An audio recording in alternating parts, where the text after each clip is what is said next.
가르침이 일어난 근본 취지를 서술함. 중생의 심성. 가르침이 일어난 근본 취지를 서술함에 대해 말한다. 무릇 중생의 심성은 막힘없이 통하여 걸림이 없나니 크기는 허공과 같고 깊기는 큰 바다와 같다.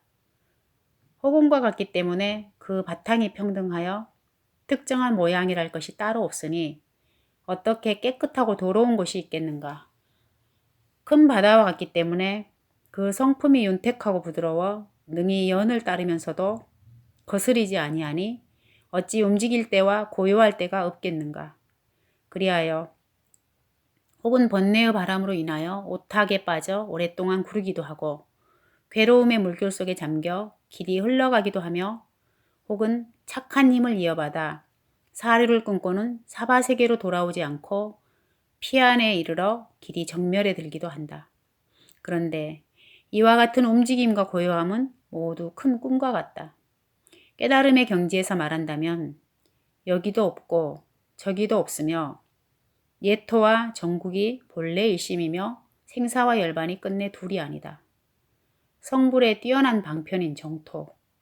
그러나 크게 깨달아 근원으로 돌아가려면 공을 쌓아야만 가능하나니 생사의 흐름을 따라가는 긴 꿈에서 단박에 깨어나기는 불가능하다. 이런 까닭에 성인께서 자취를 들이우시되 시기가 먼 것도 있고 가까운 것도 있으며 가르침을 베푸신 말씀이 혹은 쇠하기도 하고 혹은 흥하기도 했던 것이다. 그러다가 석가모니 부처님께서 이 사바에 나타나시어 오탁을 경계하여 선을 권하셨고 미타열애께서는 저 안양에 계시면서 아홉 부류의 중생을 이끌어 왕생하도록 인도하시니 이러한 방편의 자취를 모두 다 열거할 수 없을 정도이다. 지금 여기에서 밝히는 극락국토란 모두 아미타불의 발언과 수행의 깊고 심오함에 감응하여 과덕의 영원함이 드러난 것이다. 곧 18가지가 원만하고 깨끗함은 3계를 뛰어넘어 초절의 다른 것보다 월등하게 뛰어나고 오근의 상호는 6천과 동등하지만 후손에게 이어지지 않는다. 진귀하고 향기로운 법미로 몸과 마음을 기르니 그 누가 아침에 굶주리거나 밤에 목마른 괴로움이 있겠는가. 옥과 같은 숲에 향기로운 바람이 불어 따뜻함과 시원함이 항상 알맞고 본래부터 겨울의 추위나 여름의 더움과 같은 괴로움이 없다. 많은 선임들이 함께 모이는 때에는 8가지 공덕이 있는 연못에 들어가 목욕을 한다. 이런 까닭에 싫어해야 할 어떠한 세월과도 영원히 결별한다. 훌륭한 도반들이 서로 어울리면서 멀리 시방의 불국토에서 논의나니 여기서는 위로받기 어려운 근심과 괴로움이 멀리 사라진다. 또한 장엄하게 울리는 법문 소리를 들으면서 무상에 들어가고 부처님의 광명을 보면서 무생을 깨친다. 무생을 깨쳤기에 생하지 않는 것이 없고 무형에 들어갔기에 형상 아닌 것이 없다. 지극한 깨끗함과 지극한 즐거움은 생각으로 헤아릴 수 없으며 시간적으로 끝없고 공간적으로 한계가 없으니 어떻게 말로 다 설명할 수 있겠는가. 이와 같은 정토는 시방의 모든 부처님께서 찬탄하시고 권하시는 곳이며 삼승의 성인들이 머물며 논의는 곳이다. 그러나 여래께서 찬탄하시고 권하시는 뜻을 자세히 살펴보면 그 이유는 중하근기들을 거두어 보호하려 하시기 때문이다. 세바세계가 여러 가지 악이 있는 곳이므로 이러한 반연으로 대부분 물러나게 되지만 안양의 보배 나라는 순전히 선한 땅이므로 오직 나아가기만 할 뿐 물러나는 일은 없다. 그러므로 기실론에 이르기를 다시 또 중생이 처음으로 이 법을 배우고 바른 믿음을 구하고자 하나 그 마음이 겁이 많고 나약하여 사바세계에 머물면서 항상 모든 부처님을 만나서 친히 공양을 올리지 못함을 스스로 두려워하고 신심을 성취하기가 어렵다고 말하며 두려워하는 자는 마땅히 알아야 한다.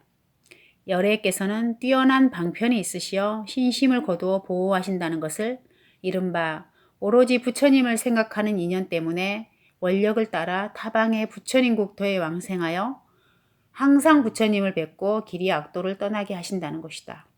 경전에서 만약 어떤 사람이 서방 극락세계의 아미타불을 오로지 생각하고 닦은 바 성근을 회항하여 저 세계에 왕생하기를 구하고 원하면 곧바로 왕생하여 항상 부처님을 뵙기 때문에 끝내 물러나는 일이 없다라고 말씀하신 것과 같다. 만약 저 부처님의 진여법신을 관하고 항상 부지런히 닦아 익힌다면 끝내 왕생하여 정종치에 머물 수 있기 때문이다 라고 하였다. 모든 범부가 비록 연부를 한다 해도 10회에 이르지 못한다면 그 바탕은 물러날 주인이 만약 예토에 있으면서 4가지 물러날 인연을 만나면 즉시 물러나게 된다. 하지만 만약 서방에 왕생하면 4가지 인연이 있는 까닭에 끝내 다시는 물러나지 않는다. 4가지 인연이란 것은 첫째, 수명이 길고 병이 없기 때문에 물러나지 않는다. 그러나 예토에서는 수명이 짧고 병이 많기 때문에 물러나게 된다. 둘째, 모든 부처님과 보살들이 선지식이 되어주시기 때문에 물러나지 않는다. 아미타경에서 이와 같이 여러 뛰어난 선지식들이 한 곳에 모일 수 있기 때문이다라고 말씀하신 것과 같다. 예토에서는 악지식이 많기 때문에 물러나게 된다. 셋째, 여인이 없기 때문에 육군의 경계가 모두 도로 나아가는 인연이 되므로 물러나지 않는다. 무량수경에서 눈으로 색을 보면 곧 보리심을 바란다는 등으로 말씀하신 것과 같다. 예토에서는 여인이 있기 때문에 물러나게 된다. 넷째, 오직 착한 마음만 있기 때문에 물러나지 않는다. 무량수경에서 털끝만한 악을 지을 여지도 허용하지 않는다고 말씀하셨다. 예토에는 악한 마음과 무기심이 있기 때문에 물러나게 된다. 또 저 두 경, 아미타경과 무량수경에서 다 말씀하시기를 그곳에 왕생하는 자는 모두 물러나지 않음을 얻는다 하셨지만 단지 물러나지 않는 사람만이 왕생할 수 있다고는 말씀하지 않으셨다. 이는 이 세계에서 삼수를 갖춘 사람이라도 만약 저 종토에 왕생하면 괴로운 느낌과 괴롭지도 즐겁지도 않은 느낌은 없고 오로지 즐거운 느낌만 있다는 것과 같다. 총괄적으로 이를 말한다면 초지 이상은 자비와 원력이 자제하여 태어나지 않을 곳이 없으니 다시 무엇을 권할 필요가 없다. 그리고 10회 이상도 종성이 결정되었으므로 다시 물러남을 슬퍼할 것이 없으니 또한 정식으로 그들을 위한 것이 아니다. 십신 이종과 모든 본부는 발심이 굳건하지 못하여 오르고 내리는 연을 따르며 예토를 싫어하고 정토를 기뻐하기 때문에 부처님께서 이들에게 정토 왕생을 권하시고 거두어 들이신 것이다. 서방 극락에서는 수명이 길어서 한 생의 수행으로 지혜에 오르지만 사바세계는 수명이 짧아서 많은 겁에 걸쳐 힘들게 수고해도 오히려 퇴보하게 된다. 그러므로 화엄경 수량품에 이르시기를 이 사바세계 1급은 서방 안락세계의 하룻밤 하루낮에 해당하고 이와 같이 내지 백만 아승지 세계 최후 세계의 1급은 승년화세계 현수열의 국토의 하룻밤 하루낮에 해당된다라고 하셨다. 가르침이 일어난 근본 취지를 대략 이와 같이 논술을 하였다.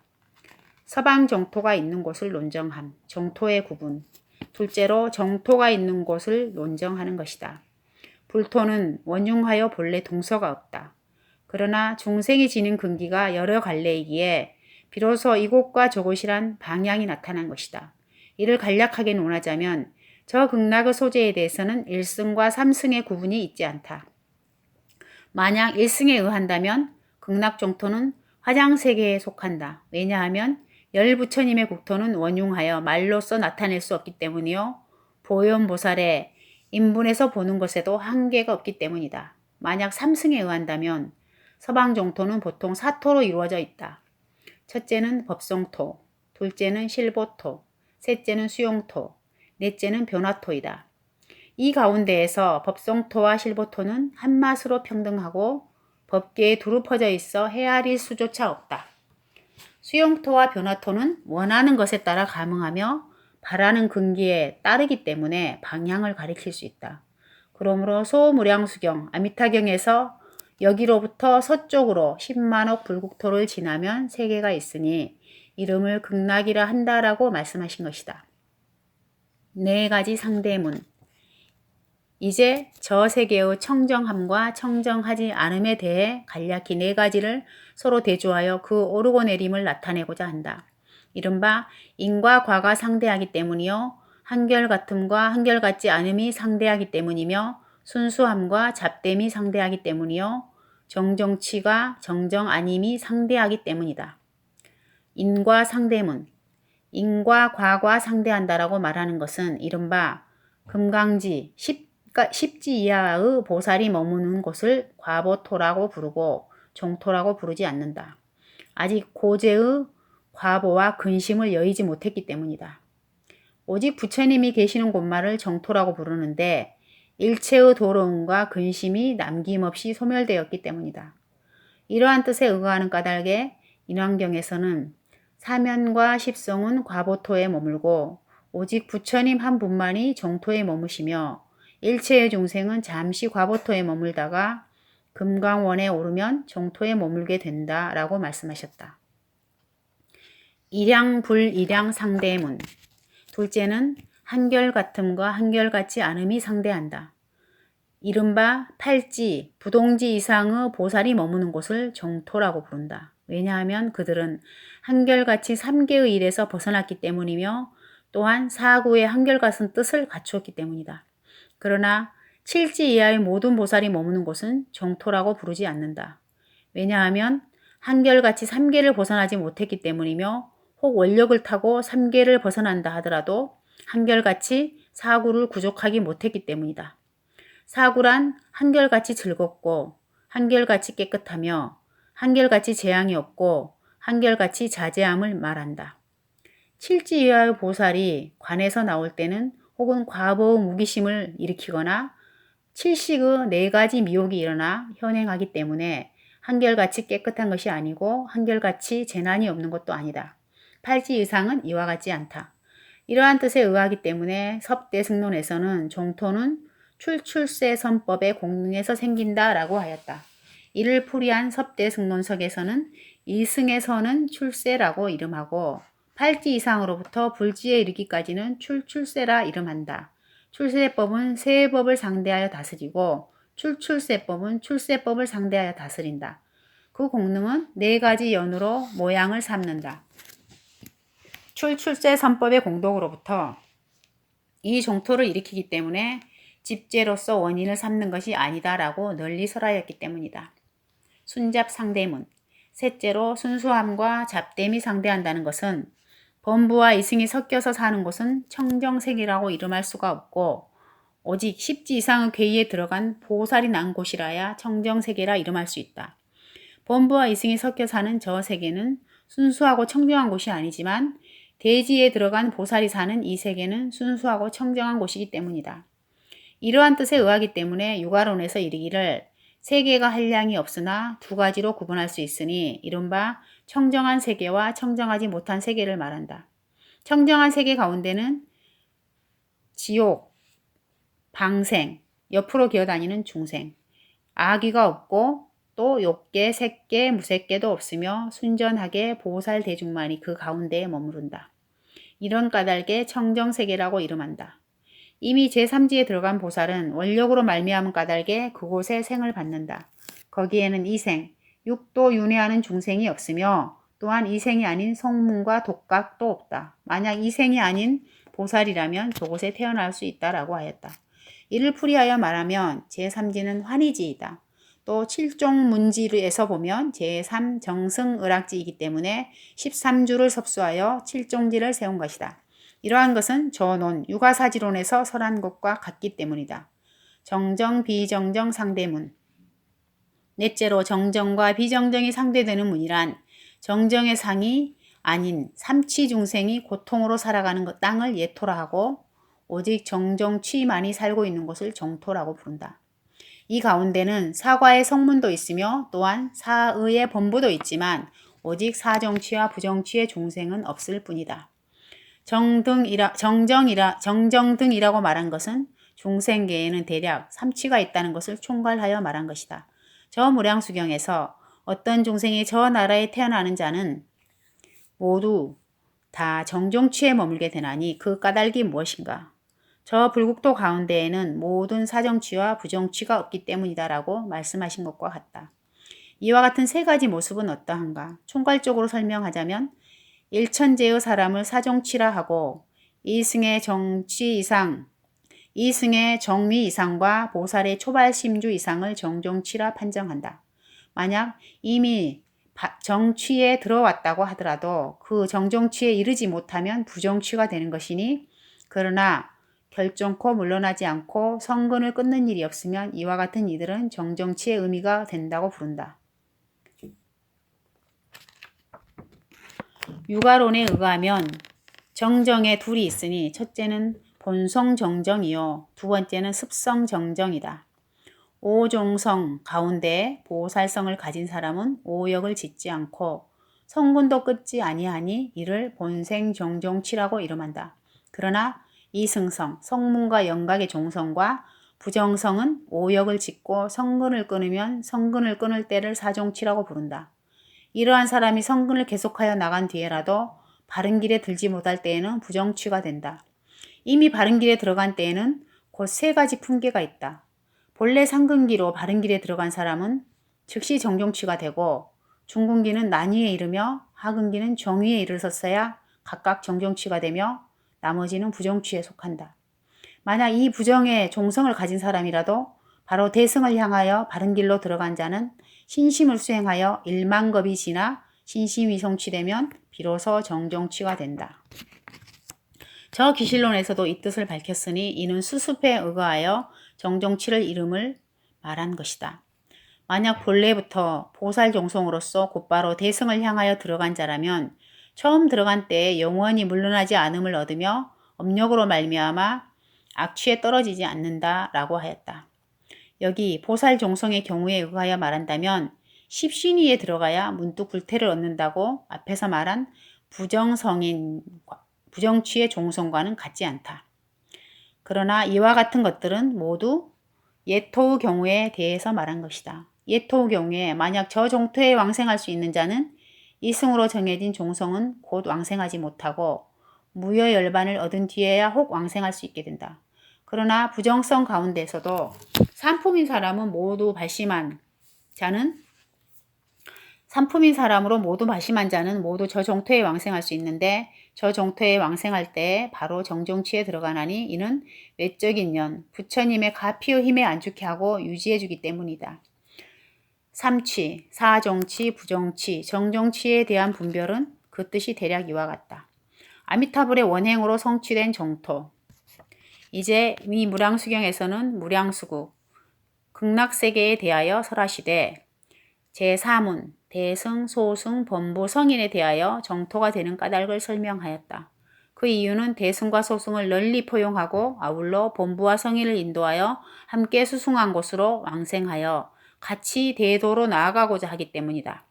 아래의 경문에서 이르기를 설사 제가 부처가 되어도 그 나라 안에 인민이 정종치에 머물러서 반드시 멸도에 이르지 못한다면 정각을 취하지 않겠습니다 라고 하셨고, 또 이르기를 설사 제가 부처가 되어도 나라 안에 성문의 수를 헤아려 그 수를 알 수 있다면 정각을 취하지 않겠습니다 라고 널리 설하신 것과 같기 때문이다. 그런데 논에서 설명하기를 여인과 근이 없는 자와 일승의 종성은 왕생하지 못한다고 한 것은 일승으로 결정된 종성은 무여열반에 들어가지 못하고 대승의 마음을 일으키지 못한 것을 말한 것이지, 부정근성과 성문과 취적성, 소승의 정멸에만 나아가는 성품이 무여열반에서 나온 뒤에 극락에 왕생하지 못한다는 말은 아니다. 이러한 것을 감별하기 위하여 이승의 종성이라 말한 것이다. 이러한 도리로 말미암아 서로 어긋나지 않는다. 또 여인과 근결자라고 한 것은 저 극락에 왕생할 때에는 여인도 아니고 근결자도 아니라는 것을 말하는 것뿐이지, 이러한 여인과 근결자가 왕생할 수 없다는 의미가 아니다. 왜냐하면 위제의 부인이 왕생할 수 있었기 때문이다. 그러나 고음 성왕 다라진경에 이르기를 아미타불의 아버지는 이름이 월상전륜성왕이요 어머니의 이름은 수승묘완이다는 등으로 널리 설명하였는데, 이에 대해 어떤 사람이 말하기를 이는 화신불이 계시는 화토이고 세친의 논, 왕생론에서 설한 것은 수용토이다라고 하였고, 혹은 말하기를 이것은 법문의 부모이니 유마경의 설과 같다라고 하였다. 이러한 도리로 말미암아 서로 어긋나는 것이 아니다. 위에서 네 문으로 설명한 정토는 모두 열애의 원행, 원력과 수행으로 이루어진 것이며 저 극락에 왕생하는 자의 자력으로 이루어지는 것이 아니다. 이는 예토의 외부 기세계가 오직 중생의 공업, 즉 공통적인 업력으로 말미암아서 이루어진 것과는 같지 않다. 이런 까닭의 통틀어 청정토라고 부른다. 의혹의 환란을 밝힘.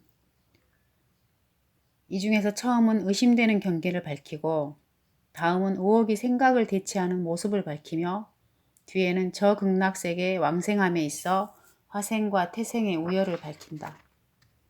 의심되는 경계를 밝힌다고 말한 것은 아래의 경문에서 이르기를 만약 어떤 중생이 의혹심을 가진 채 모든 공덕을 닦아 저 극락세계에 나기를 원한다면 이는 부처님 지혜, 생각하거나 논할 수 없는 지혜, 일컬을 수 없는 지혜, 대승의 넓은 지혜, 등급이 없고 짝할 것이 없는 최상으로 뛰어난 지혜를 깨닫지 못하고 이 모든 지혜에 대하여 의심하여 믿지 않는 것이다. 그러면서도 오히려 죄와 복을 믿고 선업을 닦아서 저 나라에 왕생하기를 원한다면 이러한 모든 중생은 저 극락의 변두리에 있는 궁전에 태어나서 500세 동안 삼보에 대하여 듣지 못한다. 그 때문에 변지라고 말한다 등으로 널리 설하신 것이다. 여기서 불지를 말한 것은 총괄적으로 표시한 구절이고 아래의 네 구절은 각각 네 가지 지혜를 나타낸 것이다. 네 가지 지혜, 부사의지, 성소작지. 부사의지 성소작지를 말한다. 이 지혜는 능히 생각하거나 말할 수 없는 불가사의한 일을 이룰 수 있다. 말하자면 부처님의 몸은 일장육척에 지나지 않는 몸이지만 능히 이마를 보는 사람이 없고 털구멍만큼도 더하지 않으면서도 시방세계에 가득하여 일념으로 명호를 부르면 많은 것 동안의 무거운 죄를 영원히 소멸된다. 뿐만 아니라 십념으로 연불한 공덕으로도 삼계밖의 수승한 과보토에 왕생할 수 있다. 이와 같은 일들은 다 헤아릴 수가 없기 때문에 부사의지라고 부른다. 불가칭지란 묘관찰지를 말한다. 이 지혜로 일컬을 수 없는 경계를 관찰하는 것이다. 말하자면 일체의 법은 헛개비와 같고 꿈과 같으며 있는 것도 아니고 없는 것도 아니며 말을 여의고 생각도 끊어졌기에 말을 쫓아서는 능히 헤아릴 수가 없다. 그러므로 불가칭지라고 부른다. 중생을 널리 제도하기에 소승과는 같지 않다. 말하자면 무아의 논이기 때문에 아가 아닌 것도 없고 아가 아닌 것도 없기 때문에 평등하게 거두어들이지 않는 것이 없다. 이러한 동체 대비의 지력으로서 끝이 없는 중생을 싣고 모두 함께 무상의 보리에 이르게 하는 것이다. 그러므로 대승광지라고 부른다. 무등무륜 최상승지, 대원경지. 무등무륜 최상승지란 바로 열애의 대원경지를 말한다. 처음으로 근본이 되는 식을 바꾸고 바야흐로 일체의 근본 경계를 원만하게 비추지 않는 것이 없다. 이를 대원경지라고 부른다. 이 하나의 지혜 속에는 5가지 수승함이 있다. 해탈신과 같은 것은 이승도 함께 얻을 수 있다. 그러나 이와 같은 대원경지는 바로 법신이므로 이승이 함께 할 바가 아니다. 그러므로 무등이라고 부르는데 이것이 첫 번째 수승함이다.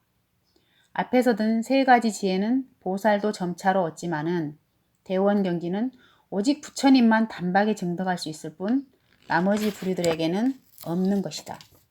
그러므로 무륜이라고 부르는데 이것이 두 번째 수승함이다. 부사의지를 초과함으로 최라고 하고 불가칭지를 뛰어넘기에 상이라고 하며 대승광지보다 넉넉하여 승하다고 하는데 이것이 셋째, 넷째, 5째로 수승함이 된다. 그러므로 무등무륜 최상승지라고 부르는 것이다. 이것이 4가지 의심으로 미혹된 경계를 드러낸 것이다. 의혹을 대체하는 모습. 다음으로는 의혹을 대체하는 모습을 밝힌다. 말하자면 어떤 이의 성품이 질박하거나 정직하지 못하고 삿된 총명과 암안으로 도심이 얕은 사람은 부처님의 4가지 지혜를 깨닫지 못하고 4가지 의심을 일으킨다. 성조작지로 행하시는 일을 의심한. 그 첫 번째는 성소작지로 행하시는 일을 의심하는 것이다. 이른바 경에서 말씀하신 십념의 연불로 저 나라에 태어날 수 있다는 것을 듣고도 깨닫지 못하므로 의심을 내어서 말하기를 불경에서 설한 것과 같이 선하고 업도에는 죄와 복이 사라지지 않는다 하셨으니 무거운 자는 이미 장애가 됨이 이치의 은남이 없다. 그런데 어떻게 일생 동안 악을 짓지 않음이 없는 자가 단지 십념연불로서 능히 모든 죄를 소멸시키고 즉시 저 극락에 왕생하여 정종취에 들어가 영원히 사막도를 여의고 끝내 불태전에 오를 수 있겠는가. 또 비로담이 없는 때부터 모든 번뇌를 일으켜 삼계에 얽매이고 예속되어 서로 얽히고 묶었는데 어떻게 두 바퀴 번뇌를 끊지 않고 곧바로 10년만으로서 삼계의 밖으로 벗어날 수 있겠는가 라고 한다. 이와 같은 삿된 사유와 의심을 대체하기 위한 까닭에 부사의지라고 이름한 것이다. 부처님의 지혜가 큰 세력이 있음을 나타내고자 한 것이다. 그러므로 가까운 것도 멀게도 하시고 먼 것을 가깝게도 하시며 무거운 것을 가볍게도 하시고 가벼운 것을 무겁게도 하실 수 있는 것이다. 비록 이러한 일은 실제로 있는 것이지만 생각으로 헤아려 알 수 있는 경계가 아니다. 그러므로 경에서 설하신 대로 곧바로 우러러 믿어야 하니 스스로 천박한 지식을 가지고서 생각해서는 알 수 없다. 만약 믿음을 내고자 한다면 마땅히 사례를 들어 말해보겠다.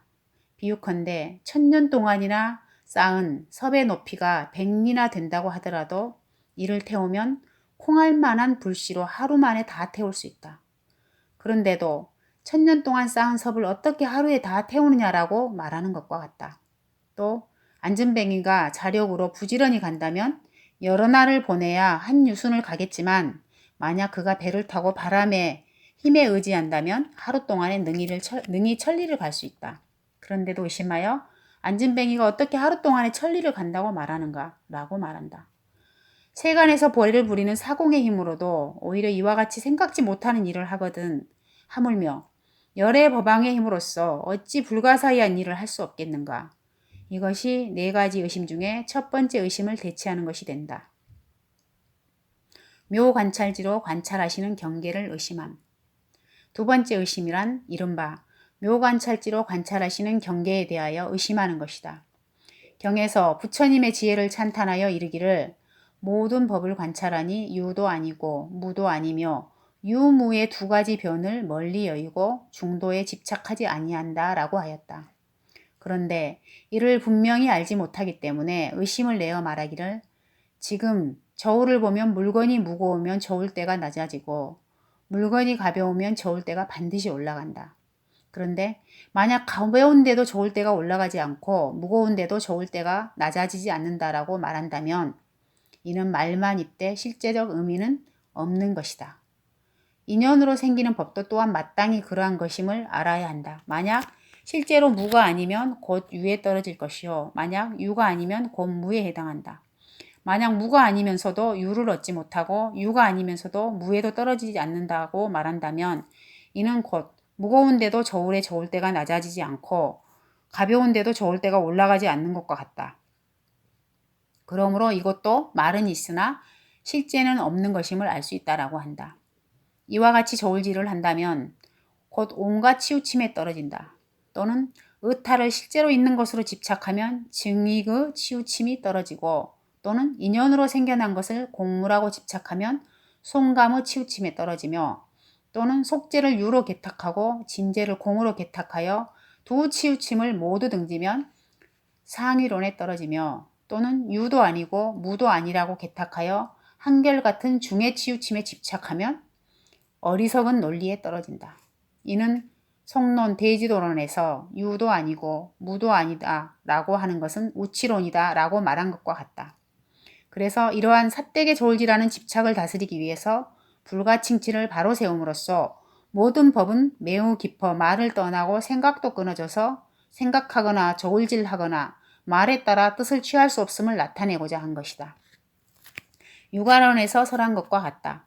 어떤 것이 매우 깊고 보기 어려운 법인가? 이른바 일체의 법이다. 무슨 까닭인가? 제일로 깊고 깊어 보기가 어려운 법이란 이른바 모든 법의 자성이니 모든 희론이 끊어지고 언설의 길을 벗어났다. 그러나 언설에 바르게 의지함으로 말미암아 비로소 취할 수 있고 관할 수 있으며 깨달을 수 있다.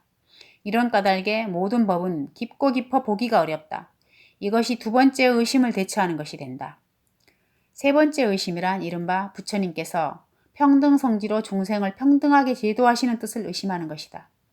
경에서 말씀하신 것과 같이 일체 중생은 모두 마음이 있고 무릇 마음이 있는 자는 마땅히 보리를 얻는다는 뜻을 분명히 알지 못하기 때문에 의심을 내어 말하기를 만약 중생이 모두 불성이 있으므로 일체 유정을 모두 다 제도하여 무상의 보리를 얻게 한다고 말한다면 모든 중생이 비록 많다고 하더라도 반드시 끝날 때가 있을 것이다. 그런데 그 최후의 부처님은 다른 사람을 이롭게 하는 공덕이 없을 것이고 교화를 받을 중생도 없을 것이므로 끝내 성불하지 못할 것이다. 이는 공덕이 없기 때문이다. 교화할 대상이 없는데 공덕이 있다는 것은 마땅한 도리가 아니며 공덕이 없는데 성불한다는 것 또한 있을 수 없다라고 하는 것이다. 이러한 삿된 개탁을 지어 대승을 비방하고서 평등하게 널리 제도하시는 뜻을 믿지 않는다. 이와 같은 편협한 생각으로 의심하고 집착하는 것을 다스리기 위한 까닭에 대승광지를 바로 세운 것이다. 부처님의 지혜는 짐을 싣고 가는 것, 운제하는 것이 없으면서도 일체를 운제하여 모두 무여열반에 들게 하심을 밝히고자 하기에 대승이라고 말하며 그 운제하는 바가 한정도 없고 끝도 없기 때문에 광지라고 부른다. 무슨 까닭일까 하면 허공이 끝이 없기 때문에 중생도 수를 헤아릴 수가 없고 삼세가 끝이 없기 때문에 생사도 시작과 끝이 없다. 중생이 이미 시작과 끝이 없으므로 모든 부처님 또한 시작과 끝이 없는 것이다.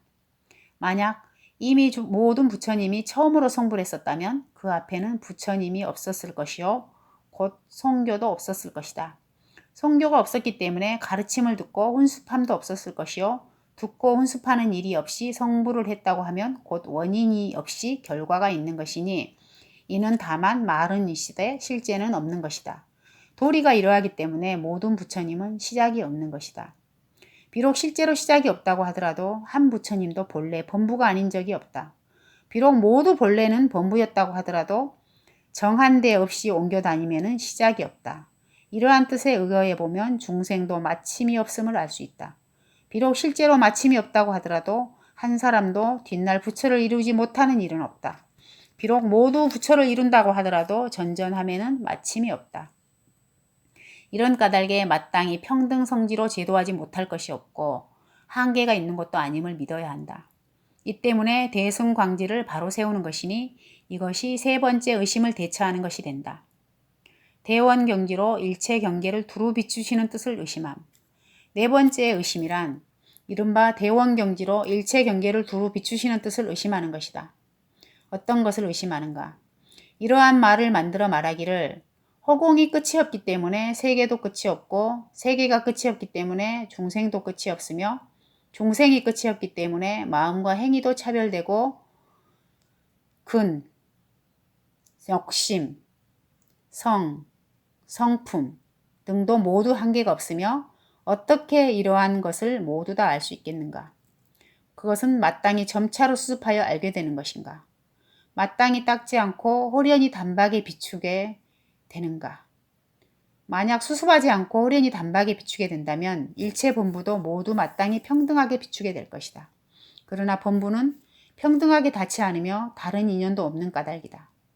만약 바로 점차로 닦아서 마침내 다 알게 된다면 곧 일체의 경계가 한계가 없는 것이 아니게 될 것이니 한계가 없으면서 다함이 있다는 것은 이치에 맞지 않는 까닭이다.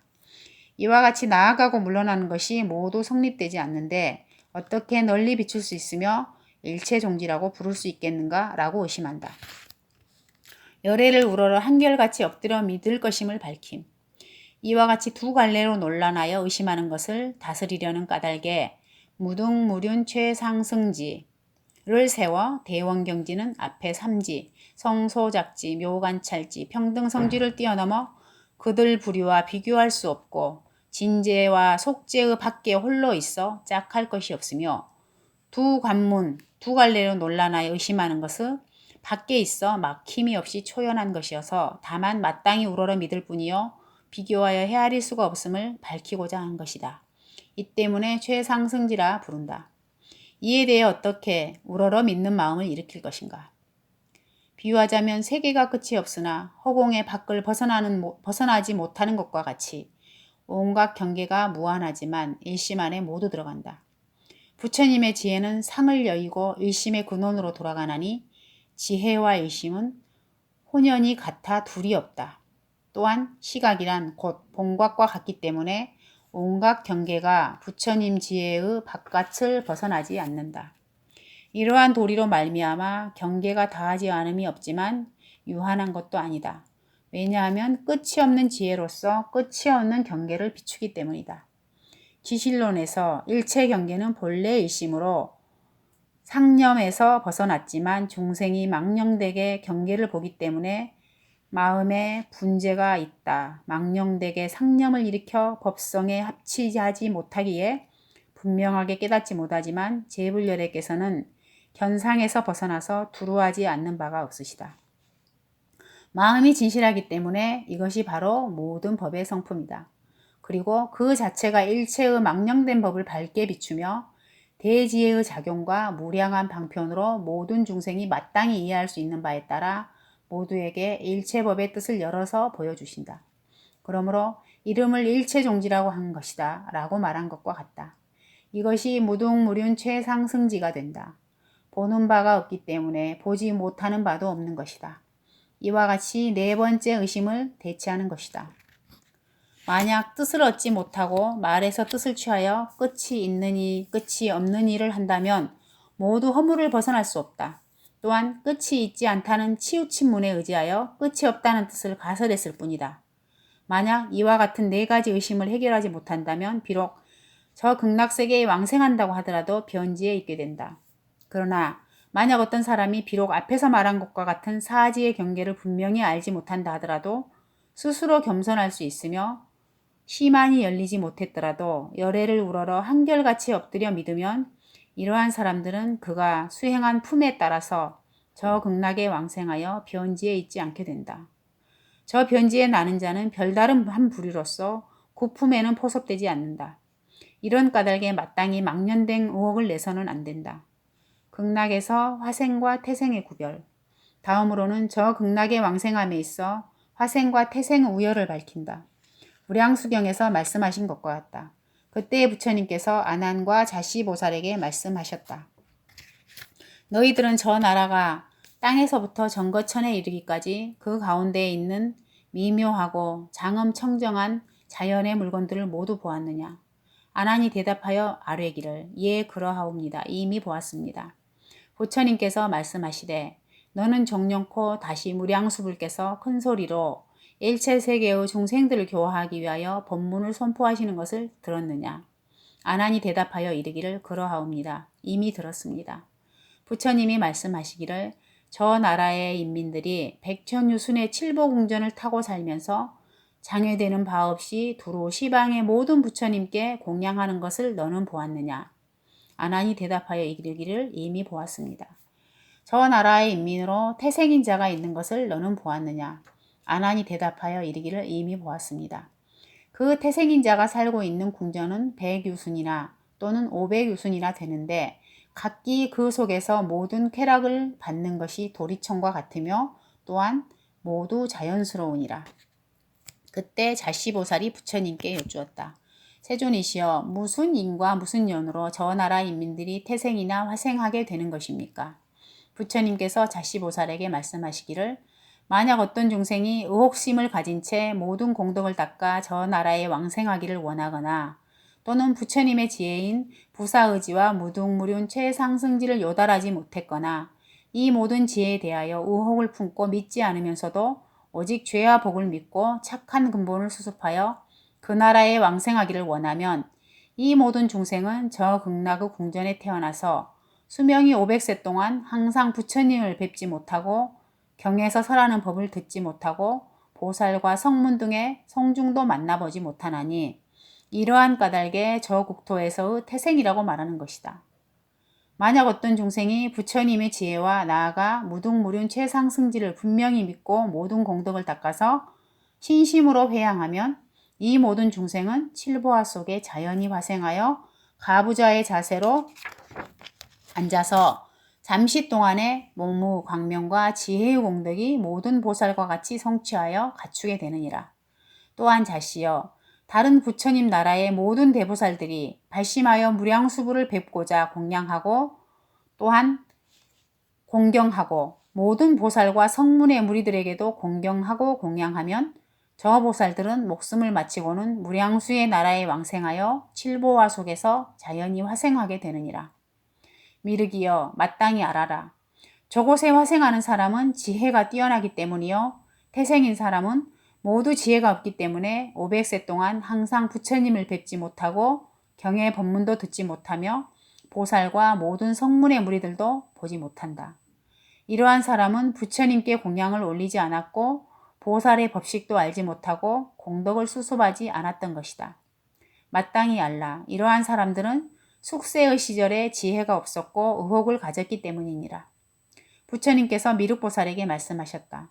비유컨대 전륜성왕에게 칠보로 된 과목이 있어 가지가지로 장엄을 하여 침상과 장막을 펴놓고 여러 가지 비단으로 만든 깃발을 걸어 놓았는데 만약 여러 작은 왕자들이 왕에게 죄를 지으면 저 궁중에 가두어 금으로 만든 자물쇠를 채워놓고 음식과 평상과 이불과 꽃과 향과 기약을 공양하여 전륜성왕과 같이 하여 모자람이 없게 하는 것과 같으니라. 내 생각에는 어떻겠느냐? 이 왕자들이 그곳을 편하고 즐겁게 여기겠느냐? 미륵이 대답하여 아뢰기를 아닙니다. 다만 갖가지 방편과 모든 큰 힘을 구하여 스스로 벗어나고자 할 것입니다. 부처님께서 미륵에게 말씀하셨다. 이 모든 중생들도 또한 이와 같나니 부처님의 지혜를 의심했기 때문에 저 칠보로 된 태생의 궁전에 태어나서 형벌도 받지 않고 또는 한 생각도 악한 일도 없지만 다만 500세 동안 삼보를 뵙지 못하고 공양도 드릴 수도 없고 모든 착한 일도 닦지 못한다. 이것을 괴로움으로 여기기 때문에 비록 다른 즐거움이 있더라도 오히려 그것을 즐겁게 여기지 아니한다. 만약 이러한 중생이 그 본래의 죄를 알고 스스로 깊이 뉘우치고 스스로 참회하여 그것을 여의기를 희고한다면 즉시 뜻과 같이 되어 즉시 무량수불의 처소로 나아가 공경스럽게 공양을 드릴 수 있으며 또한 무량무수한 모든 나머지 부처님 소소에도 두루 가게 되어 모든 공덕을 닦을 수 있다. 미륵이여 마땅히 알아라. 그 어떤 보살이라 하더라도 의혹하는 생각을 내는 자는 큰 이익을 잃을 것이다. 이러한 까닭에 마땅히 모든 부처님의 무상의 지혜를 분명히 믿어야 하느니라. 열애의 참된 말씀은 이치에 합당하여 괴이하게 여길 것이 없다. 나중에 후회한들 따르기 어렵나니 가히 삼가지 않을 수 있겠는가. 왕생의 인연을 드러낸 왕생의 원인은 오직 아미타불의 본원력. 네 번째는 왕생의 인연을 드러내는 것이다.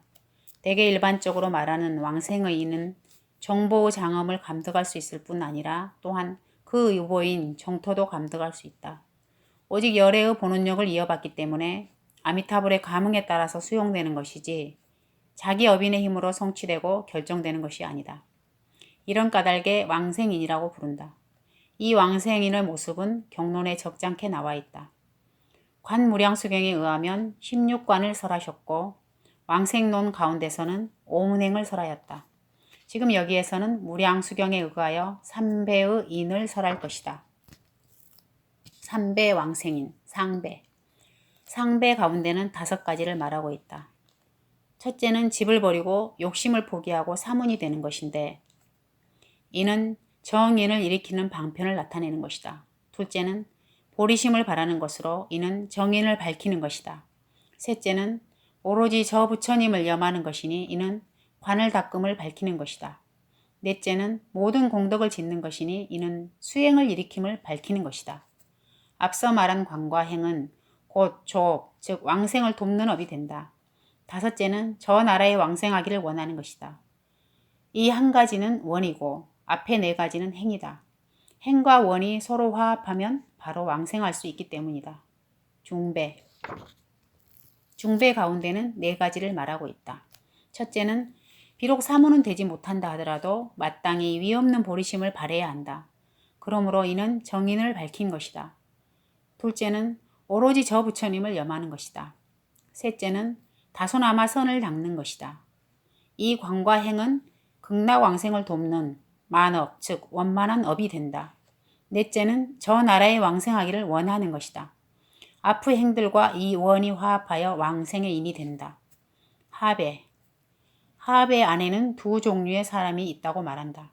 이 두 종류의 사람 가운데도 각각 세 가지 구가 있다.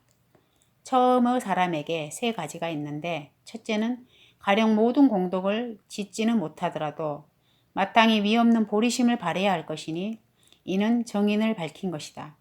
둘째는 내지심념으로 오로지 저 부처님을 염하는 것이니 이는 조업이 된다. 셋째는 저 나라에 왕생하기를 원하는 것으로 이 원과 앞의 행이 화합하여 왕생의 인이 되는데 이것은 부정종성의 사람을 밝힌 것이다. 둘째, 종류의 사람 가운데서도 세 가지 구가 있다. 첫째는 깊고 깊은 법을 듣고 기뻐하고 즐거이 믿는 것이다. 이 구절은 보리심을 바라는 정인을 겸하여 나타낸 것이다. 다만 앞의 사람은 즉 처음 종류의 사람과 다른 것은 깊은 믿음을 더 든 것이다.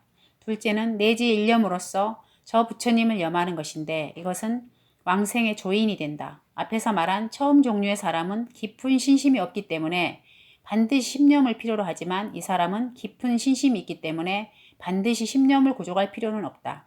셋째는 지극히 정성스러운 마음으로 저 나라에 왕생하기를 원하는 것으로 이 원과 앞의 행이 화합하여 왕생의 인이 된다.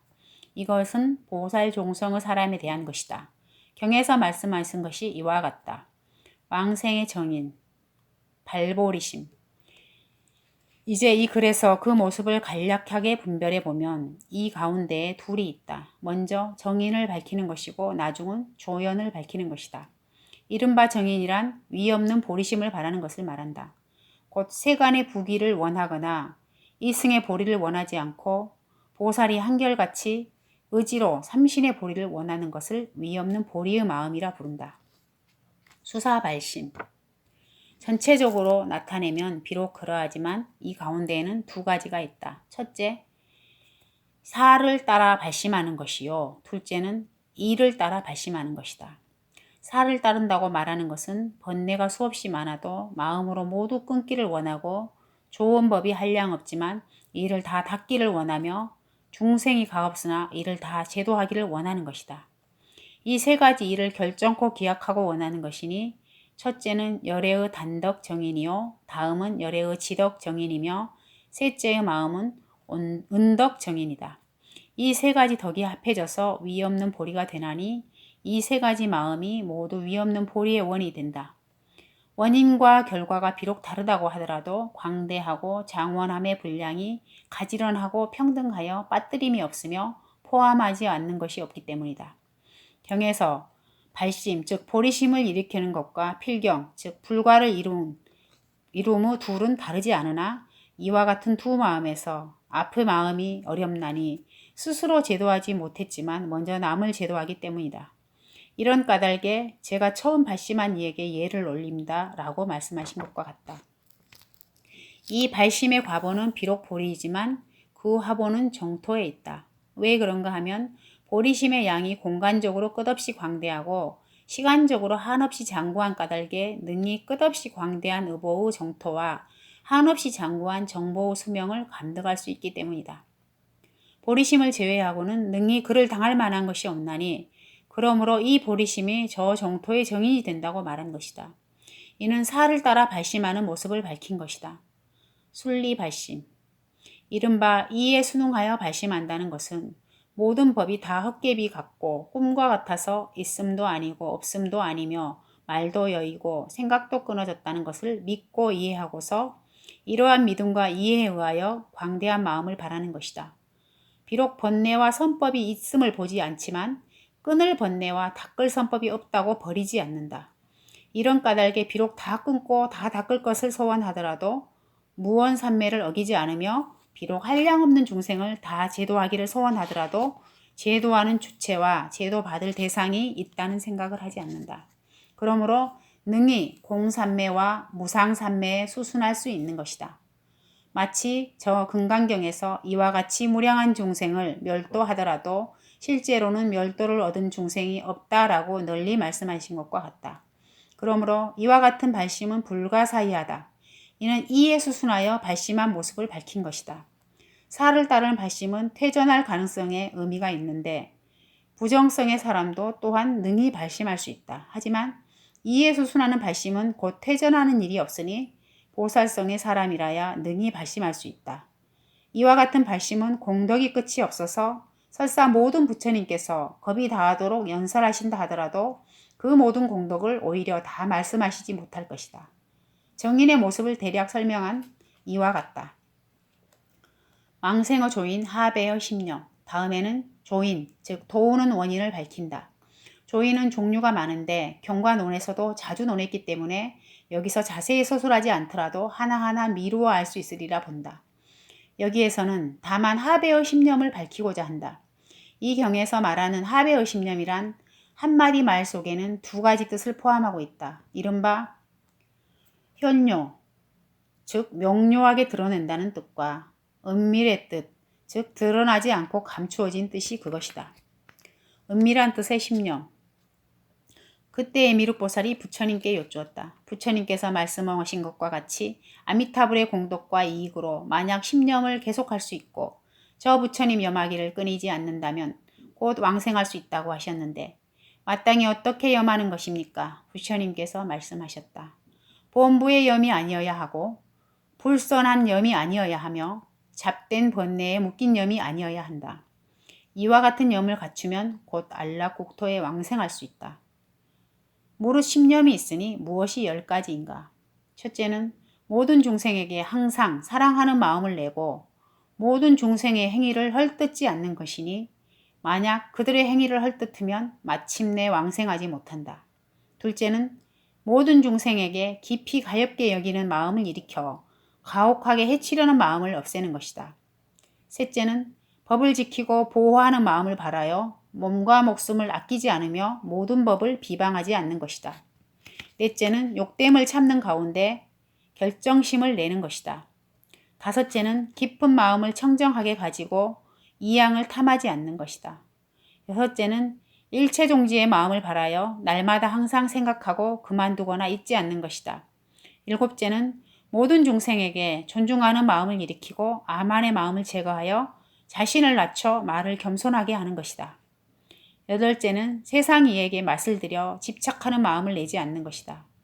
아홉째는 깨달으려는 마음을 가까이 하고 갖가지 성근의 인연을 깊이 일으키며 시끄럽고 어지럽고 산란한 마음을 멀리 여의는 것이다. 열째는 정념으로 부처님을 관하고 모든 의심을 없애는 것이다. 풀어서 말하자면 이와 같은 심념이라면 이미 범부가 아니다. 마땅히 초지 이상의 보살이라야 이와 같은 심념을 다 갖추어 순정토의 하배인, 즉 순정토에 왕생하는 원인이 될 수 있다는 것을 알아야 한다. 이것이 은밀한 뜻의 심념이다. 혈료의 뜻의 심념.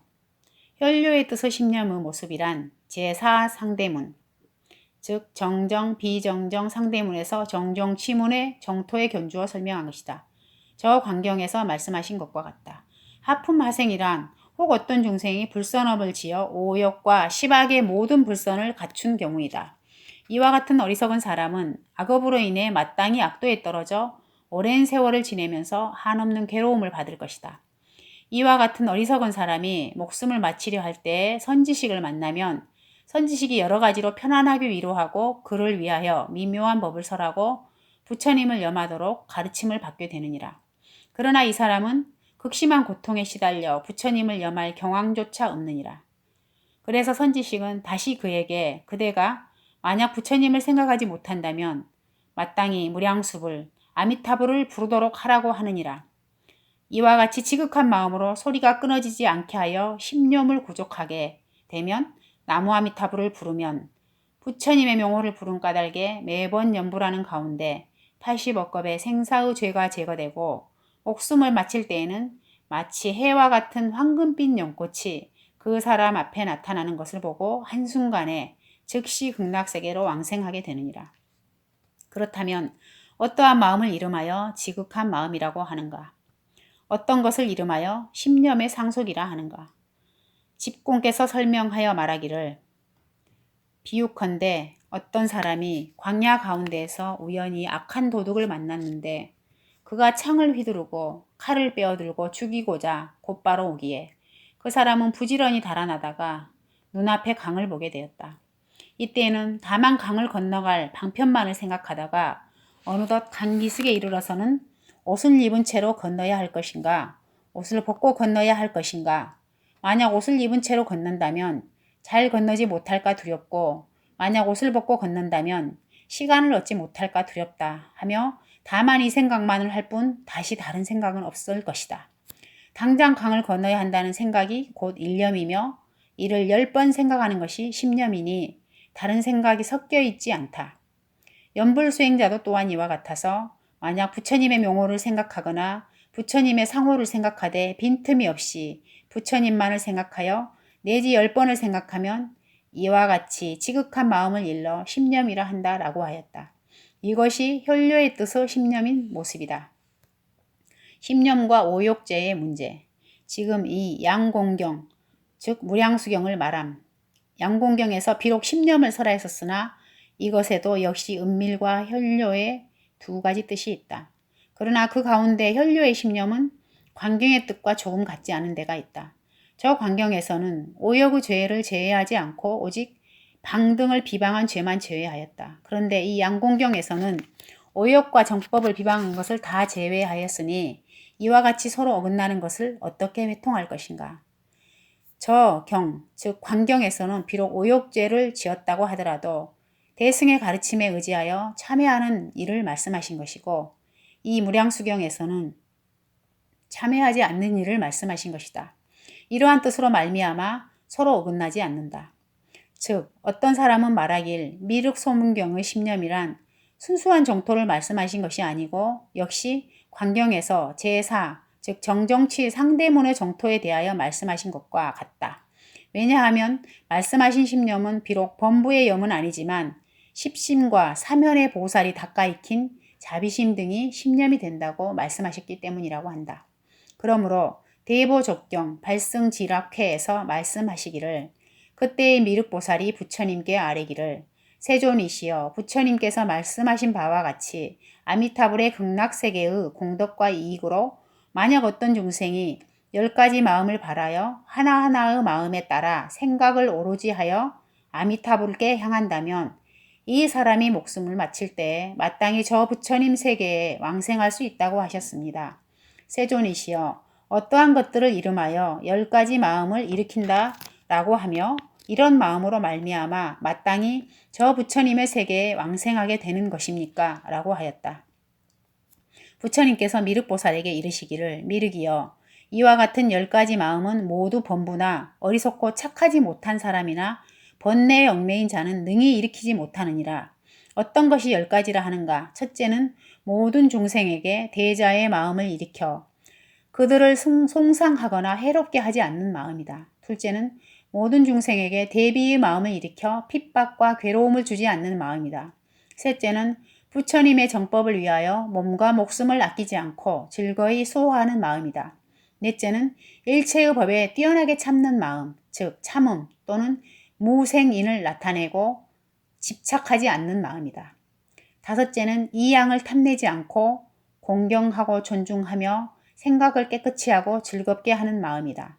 여섯째는 불종지를 구하여 언제나 잃어버리지 않는 마음이다. 일곱째는 모든 중생에게 존중과 공경으로 대하고 얕잡아 업신여기지 않는 마음이다.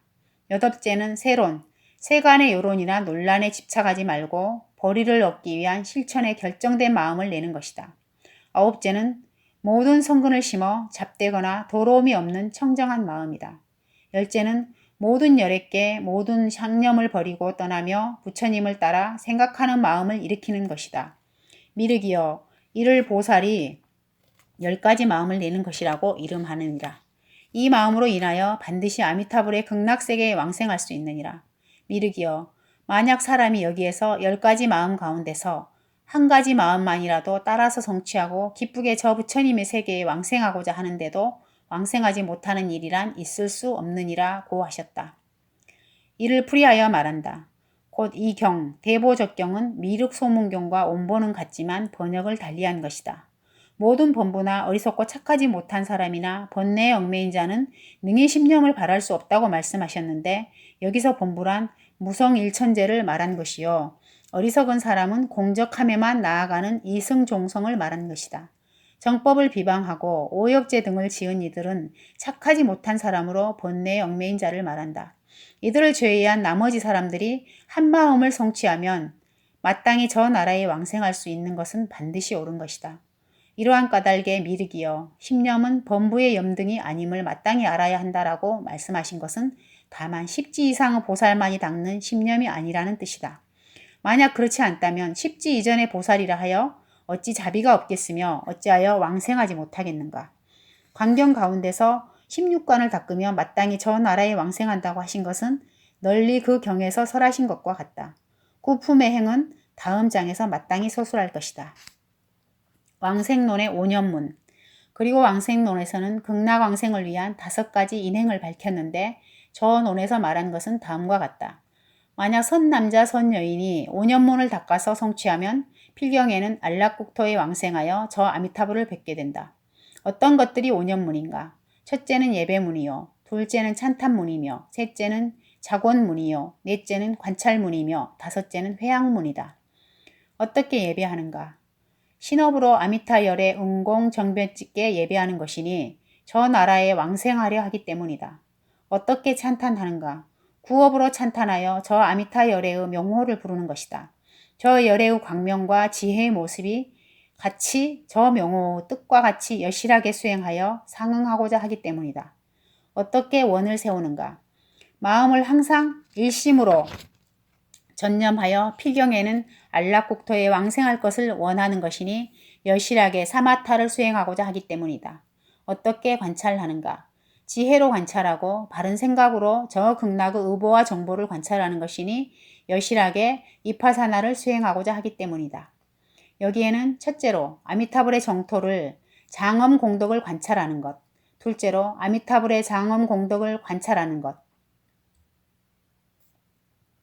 셋째로 보살의 장엄 공덕을 관찰하는 것이 있다. 어떻게 회양하는가? 모든 고뇌하는 중생을 버리지 않고자 마음으로 항상 원을 세워 그들을 위해 회양하는 것을 으뜸으로 삼는 것이니 대비심을 성취하고자 하기 때문이다. 이와 같이 저곳에서 저곳, 즉 왕생론에서 널리 설하였다. 왕생의 인연에 대해서는 간략히 이와 같이 설명한다. 왕생의 품수를 드러냄. 다섯 번째는 왕생의 품수를 드러내는 것이다. 오직 관무량수경에서는 저 정토에 왕생하는 데는 구품을 넘지 않는다고 말씀하셨다. 그래서 저 경에서 다음과 같이 말씀하셨다. 오직 원하옵건대 세존이시여 저를 위하여 근심과 번뇌가 없는 곳을 널리 말씀하여 주시옵소서. 저는 마땅히 그곳에 왕생하겠습니다.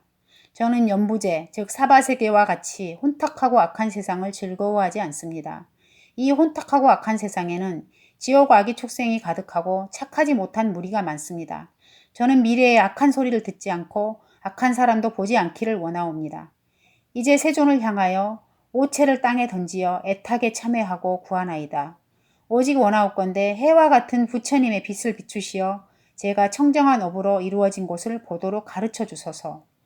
그때 세존께서 눈썹 사이에서 빛을 놓으시니 그 빛은 금색으로 시방의 무량한 세계를 두루 비추고는 다시 부처님의 정수리로 되돌아와서 머무르며 수미산과 같은 금대로 변하였다. 그리고 시방세계 모든 부처님들의 깨끗하고 미묘한 국토가 그 가운데에 나타났다. 혹 어떤 국토는 칠보가 합하여 이루어져 있고 또 어떤 국토는 순전히 연꽃으로 되어 있으며 또 어떤 국토는 자재천공과 같은 곳도 있고 또 어떤 국토는 파려거울과 같은 곳도 있어 시방의 국토가 모두 그 가운데에 나타났다. 이와 같이 한량없는 모든 불국토가 장엄되어 나타난 것은 참으로 볼만하였으며 이를 위제이로 하여금 보게 하셨다. 이때 위제이가 부처님께 사례어 말하였다. 세존이시여 이 모든 부처님의 국토가 비록 또 청정하고 다 광명이 있지만 저는 지금 기꺼이 아미타불이 계시는 극락세계에 왕생하고 싶습니다. 오직 원하옵건대 세존이시여 저에게 사유를 가르쳐 주시고 저에게 정수를 가르쳐 주소서. 산선이 왕생의 행명을 나타내는 인연, 즉 정업 삼복. 부처님께서 위제이에게 말씀하셨다. 그대는 지금 알겠는가? 아미타불께 가려면 여기에서 멀지 않다. 그대는 마땅히 생각을 한 곳에 모아 저 나라에 정업이 이루어진 것을 자세히 보아라. 내가 지금 그대를 위하여 많은 비유를 들어 설명하고 또한 미래 세상의 모든 범부들로 하여금 정업을 닦아 서방 극락국토에 왕생할 수 있도록 설명하겠노라. 저 나라에 왕생하고자 하는 사람은 마땅히 3가지 복을 닦아야 하느니라. 첫째는 살생을 하지 말고 10가지 착한 업을 닦는 것이다. 둘째는 삼귀의를 받아 지니고 여러 가지 계율을 다 갖추어 위의를 범하지 않는 것이다. 셋째는 보리심을 바라고 인과를 깊이 믿으며 대승경전을 독송하며 다른 수행자에게도 힘써 권하는 것이다. 이와 같은 3가지 일을 이름하여 정업이라 하느니라. 부처님께서 다시 위제이에게 말씀하셨다. 그대는 지금 알겠는가? 이 3가지 업은 과거와 미래와 현재 3세의 모든 부처님께서 닦으신 정업의 바른 인이니라. 300관 부처님께서 다시 아난과 위제이에게 말씀하셨다. 상품의 상에 왕생하는 사람이란 만약 어떤 종생이 저 나라에 왕생하기를 원하여 3가지 마음을 바란다면 즉시 왕생하게 될 것이다. 어떤 것을 3가지라 하는가? 첫째는 지극히 정성스러운 마음이요. 둘째는 깊은 마음이며 셋째는 회양을 발언하는 마음이다. 이 3가지 마음을 갖춘 자는 반드시 저 나라에 왕생하게 되느니라. 다시 3 종류의 중생이 있어 마땅히 왕생할 수 있나니 어떤 것이 셋인가? 첫째는 사랑하는 마음으로 살생하지 않고 모든 계행을 갖추는 것이며 둘째는 대승방등 경전을 독송하는 것이요. 셋째는 육념을 수행하고 회향하여 저 나라에 왕생하기를 발언하는 것이니라. 이러한 공덕을 갖추면 하루나 내지 이래 만에 곧 왕생할 수 있느니라. 그리고 저 나라에 왕생할 때에는 이 사람의 정진이 용맹스러웠기 때문에 아미타 열애께서 관세음 보살과 대세지 보살과 무수한 화신불과 백천의 비구, 성문 대중과 무량한 여러 천인들, 칠보 궁정과 함께 행자 앞에 나타나시느니라. 이때 관세음 보살께서 연화좌를 잡으시고 대세지 보살과 함께 행자의 앞에 이르러 아미타불께서는 큰 광명을 놓아 행자의 몸을 비추시며 모든 보살과 함께 손을 내밀어 행자를 영접하시느니라. 그리고 관세음 보살과 대세지 보살이 무수한 보살과 함께 행자를 찬탄하고 그 마음을 더욱 격려하시느니라. 이에 행자는 이를 보고 나서 뛸 듯이 기뻐하며 스스로 자기 몸을 보면 그 몸은 어느덧 금강대를 타고 부처님의 뒤를 따라가 손가락 튕기는 순간에 저 나라에 왕생하게 되느니라. 저 나라에 왕생하게 되면 부처님의 몸에 여러 상호가 부족한 것을 보게 되고 또 여러 보살들의 몸도 상호가 부족한 것을 보게 되느니라. 그리고 밝은 빛과 보배나무 숲이 미묘한 법을 연설하는 것을 듣고는 즉시 무생법인을 깨닫느니라. 또 잠깐 동안에 두루 시방세계를 다니면서 모든 부처님을 섬기고 모든 부처님 앞에서 차례로 수기를 받은 다음 다시 극락으로 돌아와서 무량한 백천의 다라니 문을 얻게 되느니라. 이를 상품무 상에 왕생하는 사람이라고 하느니라. 상품 중생, 상품의 중에 왕생하는 사람이란 그가 반드시 대승경전을 받아 지녀 외우고 독송하지는 못하더라도 그 핵심의 뜻을 잘 이해하여 최고의 진리에도 마음이 놀라 움직이지 않으며 깊이 윤과를 믿고 대승을 비방하지 아니하면서 이러한 공덕을 회양하여 극락국토에 왕생하기를 원하고 구하는 일을 말하느니라. 이러한 수행을 닦은 행자가 목숨을 마치려고 할 때에는 아미타불께서 관세음 보살 및 대세지 보살과 함께 한량 없는 대중과 권속에 둘러싸이시어 자금대를 가지고 행자의 앞에 오시며 칭찬하여 말씀하시기를 법의 아들아 그대는 대승을 행하고 최고의 진리를 잘 이해하였다. 이러한 까닭에 내가 지금 와서 너를 영접하느니라 하시고 1000명의 화신불과 함께 손을 내미시느니라. 이때 행자는 스스로 자금대에 앉아있음을 보게 되고 손을 모아 합장하고 모든 부처님을 찬탄하고는 한 생각 사이에 저 나라의 칠보 연못 가운데 왕생하게 되느니라. 이 자금대는 큰 보배꽃과 같은데 하루밤이 지나면 피게 되고 행자의 몸은 자마금색으로 되며 발 아래에도 또한 칠보의 연꽃이 있느니라. 부처님과 보살들이 함께 광명을 놓아 행자의 몸을 비추면 바로 눈이 밝게 열리고 과거 숙세에 익힌 공덕으로 여러 가지 소리들이 순전히 깊고 미묘한 최고의 진리를 연설하는 것임을 널리 알아듣느니라. 그러면 곧 금강대에 내려와 부처님께 합장하고 예배하면서 세존을 찬탄하게 되느니라.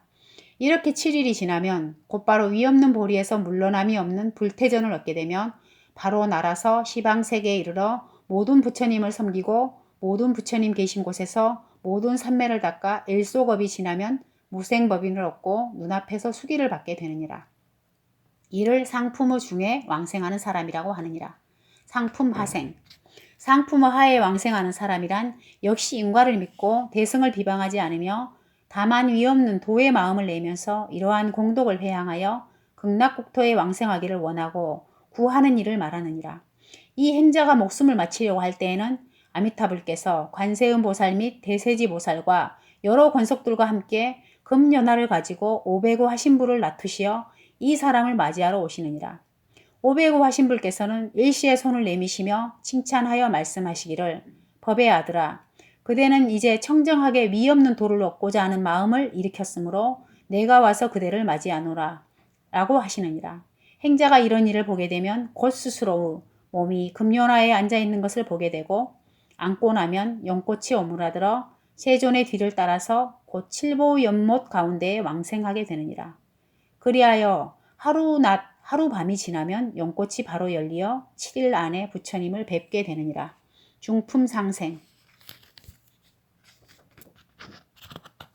중품의 상에 왕생하는 사람이란 만약 어떤 중생이 있어 5개와 8개를 받아 지니고 모든 개를 닦아 행하며 오역죄를 짓지 않고 모든 허물과 근심이 없는 이러한 성근을 회항하여 서방극락세계에 왕생하기를 원하고 구하는 일을 말하느니라. 그 사람이 목숨이 마치려 할 때 아미타불께서 여러 비구들과 함께 곤속에 둘러싸이시어 금색 광명을 놓으시며 그 사람이 있는 곳에 이르시어 모든 법이 괴롭고 공하며 영원하지 않고 자아가 없다는 법문을 연설하시고 출가하여 모든 괴로움에서 벗어나는 것을 찬탄하시느니라. 행자는 이를 보고 마음으로 크게 기뻐하며 자신의 몸이 스스로 연화대에 앉아있는 것을 보고는 무릎을 꿇고 합장하여 부처님께 예배하는데 머리를 채 들기도 전에 바로 극락세계에 왕생하게 되고 연꽃이 열리게 되느니라.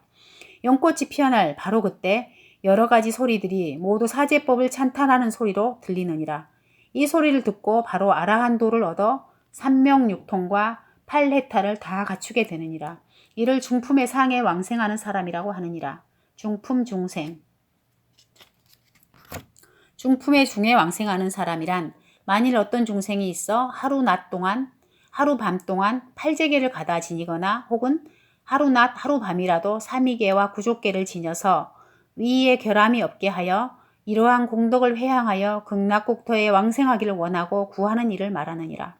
개의 향기가 몸에 배도록 닦아 익힌 이 같은 행자는 목숨이 마치려 할 때에 아미타불께서 많은 권속과 함께 금색 광명을 놓으시고 칠보로 된 연꽃을 들고 행자 앞에 오심을 볼 수 있느니라. 그때 행자는 스스로 허공에서 그를 칭찬하는 소리를 듣게 되는데 선남자 선여인이여 그대와 같이 착한 사람은 삼세의 모든 부처님께서 가르치신 법을 따랐으므로 내가 와서 그대를 맞이하노라 라고 하시느니라. 이 말을 들은 행자는 스스로 연화대 위에 앉아있음을 보게 되고 연꽃이 곧 오므라들면 서방 극락세계의 보배 연목 가운데 왕생하게 되느니라. 그리하여 7일이 지나면 연꽃이 피는데 그 연꽃이 피어나면 눈이 열려 합장하고 세존을 찬탄하고 법을 듣고는 기뻐하며 수다운과를 얻고 반겁이 지나면 아라한과를 성취하느니라. 이를 중품의 중에 왕생하는 사람이라고 하느니라. 중품 하생. 중품 하에 왕생하는 사람이란 만일 선남자 선여인이 있어 부모에게 효도하고 세상에서 어질고 자비로움을 행하는 사람이 있어 그가 목숨을 마치려 할 때 선지식을 만나게 된다면 선지식이 그를 위하여 자세하게 아미타불 국토의 즐거운 일을 말해주며 또 법장 비우고 48대원을 말해줄 것이니라. 이러한 이야기를 다 듣고 나 바로 목숨을 마치면 마치 힘센 장사가 팔을 굽혔다가 펴는 것과 같은 짧은 순간에 바로 극락세계에 왕생하게 되느니라. 왕생하고 7일이 지나면 관세음 보살과 대세지 보살을 뵙고 법을 듣고는 기뻐하며 일소겁을 지나면 아라한과를 성취하느니라. 이를 중품의 하에 왕생하는 사람이라고 하느니라. 하품상생. 하품의 상에 왕생하는 사람이란 어떤 중생이 있어 여러 가지 악업을 짓고 비록 대승경전을 비방하지는 않았다 하더라도 이처럼 어리석은 사람은 숱하게 많은 악을 짓고도 뉘우치고 부끄러운 생각이 없느니라. 이런 사람이 목숨을 마치려고 할 때 선지식을 만나 선지식이 그를 위하여 대승 12부 경전의 첫머리 제목을 찬탄하게 되는데 이러한 여러 경전의 이름을 들은 까닭으로 천겁 동안이나 지은 지극히 무거운 악업이 다 사라지느니라. 그리고 지혜로운 이가 그에게 다시 손을 모아 합장하고 나무 아미타불을 부르도록 가르쳐주면 그가 아미타불의 명호를 부른 까닭으로 50억급 동안 나고 죽으면서 지은 죄가 사라지느니라. 그때 아미타불께서 곧 화신불과 화신 관세음보살과 대세지보살을 이 행자 앞에 보내 칭찬하여 말씀하시기를 선 남자여 그대는 아미타불의 명호를 부른 까닭으로 모든 죄가 소멸되어 내가 와서 그대를 맞이하노라 라고 하시느니라. 이 말씀을 마치고 나면 바로 행자는 화신불의 광명이 두루 그 방에 가득함을 보느니라. 이를 보고 기뻐하며 문득 목숨을 마치게 되면 보배의 연꽃을 타고 화신불의 뒤를 따라 보배의 연못 가운데 왕생하느니라. 그리고 49일을 지나면 연꽃이 피는데 연꽃이 퍼질 그때에 대비하신 관세음 보살과 대세지 보살께서 큰 광명을 놓으시며 그 사람 앞에 머물러 그 사람을 위하여 깊고 미묘한 12부경을 설하시느니라. 이 경을 듣고는 믿고 이해하여 위없는 도심을 일으키는데 10소겁을 지나면 온갖 법을 밝게 깨닫는 지혜를 갖추어 초지에 들어가게 되느니라. 이를 하품의 상에 왕생하는 사람이라고 하느니라. 이는 부처님의 명호를 듣고 법의 이름을 듣고 승가의 이름을 듣는 등 삼보의 이름을 들은 것으로 바로 극락세계에 왕생하는 경우이니라. 하품 중생. 하품의 중에 왕생하는 사람이란 혹 어떤 중생이 있어 5개, 8개 및 9족계를 범하는 경우로서 이와 같이 어리석은 사람은 승단의 공유물을 훔치거나 눈앞에서 승려의 물건을 훔치며 청정하지 못하게 법을 말하면서도 뉘우치거나 부끄러워함이 없으며 갖가지 악업을 저지르고도 스스로 엄숙한 척 꾸미는 사람이니라. 이와 같은 죄인은 악업으로 인하여 마땅히 지옥에 떨어지느니라. 그래서 목숨이 마치려고 할 때 지옥의 모든 불길이 한꺼번에 몰려들게 되느니라. 그러나 이때 선지식을 만나 선지식의 큰 자비로서 이 사람을 위하여 아미타불로 10력의 위덕을 설하고 널리 저 부처님의 광명과 신통력을 설하며 또한 계와 정과 해와 해탈과 해탈지견을 찬탄할 때 그 사람이 듣게 되면 곧 80억급 동안 지은 생사의 죄가 없어지고 지옥의 맹렬한 불길은 맑고 시원한 바람으로 변하며 갖가지 하늘꽃이 날리느니라. 그리고 꽃 위에는 모든 화신불과 화신보살들이 계시어 그 사람을 맞이하실 것이니라. 그러면 한 생각 사이에 곧바로 칠보 연못 가운데의 연꽃 속에 왕생하시느니라. 연꽃 속에서 6겁이 지나면 연꽃이 피는데 이때 관세음 보살과 대세지 보살께서 청정한 음성으로 그 사람을 편안하게 위로하고 그를 위하여 대승의 깊고 미묘한 경전을 연설하시느니라. 그 사람은 법을 듣고 곧바로 위없는 도의 마음을 바라느니라. 이를 하품의 중에 왕생하는 사람이라고 하느니라. 하품하생. 하품하에 왕생하는 사람이란 어떤 중생이 있어 착하지 못한 업인 오욕죄와 10가지 악을 지으며 갖가지 착하지 못함을 갖춘 경우로서 이와 같이 어리석은 사람은 악업 때문에 마땅히 악도에 떨어져 오랜 것 동안 한없는 고통을 받느니라. 이와 같이 어리석은 사람이 목숨이 마치려고 할 때 선지식을 만나 선지식이 여러 가지로 편안하게 위로하고 그를 위하여 미묘한 법을 설해주며 부처님을 생각하도록 가르치느니라. 그러나 그 사람은 고통에 시달려 연부를 할 수 없는데 선지식이 말하기를 그대가 만일 부처님을 생각할 수 없다면 마땅히 무량수부를 부르도록 하라고 권고하느니라.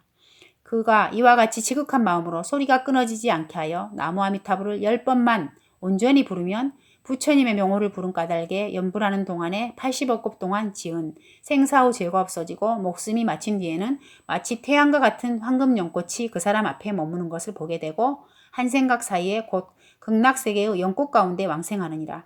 연꽃 속에서 12겁을 지나면 연꽃이 비로소 열리는데 이때 관세음보살과 대세지보살이 크게 자비로운 음성으로 그를 위하여 널리 모든 법의 실상과 죄를 없애는 법을 설하여 주느니라.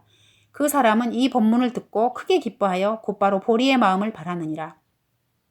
광경, 구품왕생의 2가지 해석. 위의 무량수경을 인용한 것을 풀이해서 말하자면 전체적으로 구품으로 나누어 말씀하셨는데 간략하게 해설하면 2가지가 있다.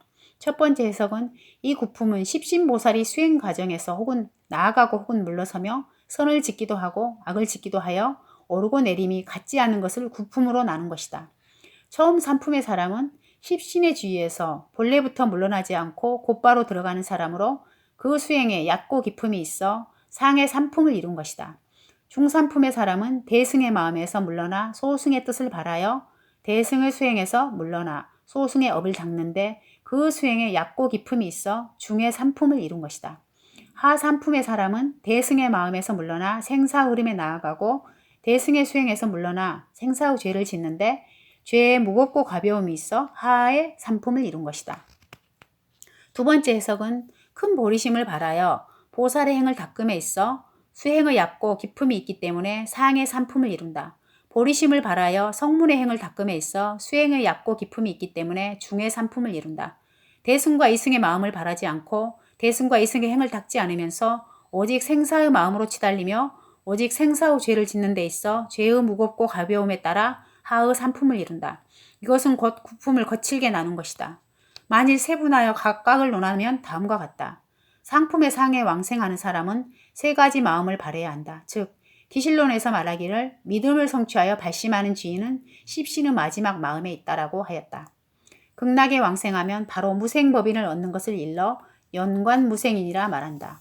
왜냐하면 본업경에서 무생인은 해위에 있다고 말씀하셨기 때문이다. 상품의 중에 왕생하는 사람은 십신의 초위에 있는데 이 사바세계의 일겁은 저 극락에서는 하루가 되기 때문이다. 일소급을 지나서 무생인을 얻는다는 것을 증리무생인, 아프주참조, 증리무생인이라고 하는데 이는 곧 초지에 해당한다. 상품의 하에 왕생하는 사람은 십신의 이전이다. 삼보를 믿고 귀의하여 보살계를 받는 것이 이것이다.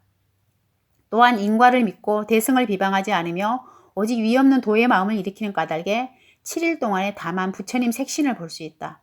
그러나 마음은 명료하지 못하다가 21일이 지난 뒤에야 명료하게 보고 들을 수 있게 되는 것은 이른바 이 사람의 업식의 문내 의해 열애를 뵐 수 없다가 21일 뒤에야 비로소 10회에 들게 되어 부처님을 뵙게 되는 것을 말한다.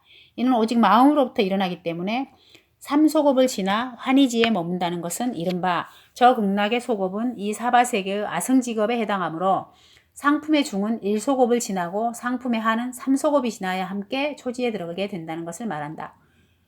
왜냐하면 수승한 10회, 10행, 10지의 모든 보살들은 근기에 예리함과 둔함이 있고 행에도 역시 부지런함과 게으름이 있는 까닭이다. 다만 시간의 길고 짧음은 다르지만 그 공덕이나 수행은 같다. 아래의 여러 풍계도 이를 비추어 미루어 알 수 있다. 중품, 중의 삼품, 중품 중생 가운데서 상품은 난정인, 인결택분의 지이며 중품의 앞부 세 가지 방편의 해탈분이고 하품은 오정심 이전에 착한 길로 나아가는 본부이다. 이 삼품의 사람은 다 같이 현재 열반에 드는 지위인데 다만 기간을 반급으로 나누어 삼품으로 나누었을 뿐이다. 하의 삼품, 하품의 사람은 모두가 악한 길로 나아가는 본부로서 여러 시박과 오욕죄를 짓는데 죄의 가볍고 무거움이 같지 않다. 인연을 만나 법문을 듣고 죄를 소멸하기에 삼품을 이루며 그 외에 다른 지위의 구별은 없다. 무량수경의 삼배왕생, 만약 무량수경에 의거하면 전체적으로 삼품을 말씀하시고 있는데 그 경에서 설하신 것과 같다. 부처님께서 아난에게 말씀하셨다. 저 극락세계에 왕생하는 중생은 모두 다 정종취에 머무느니라. 무슨 까닭이냐.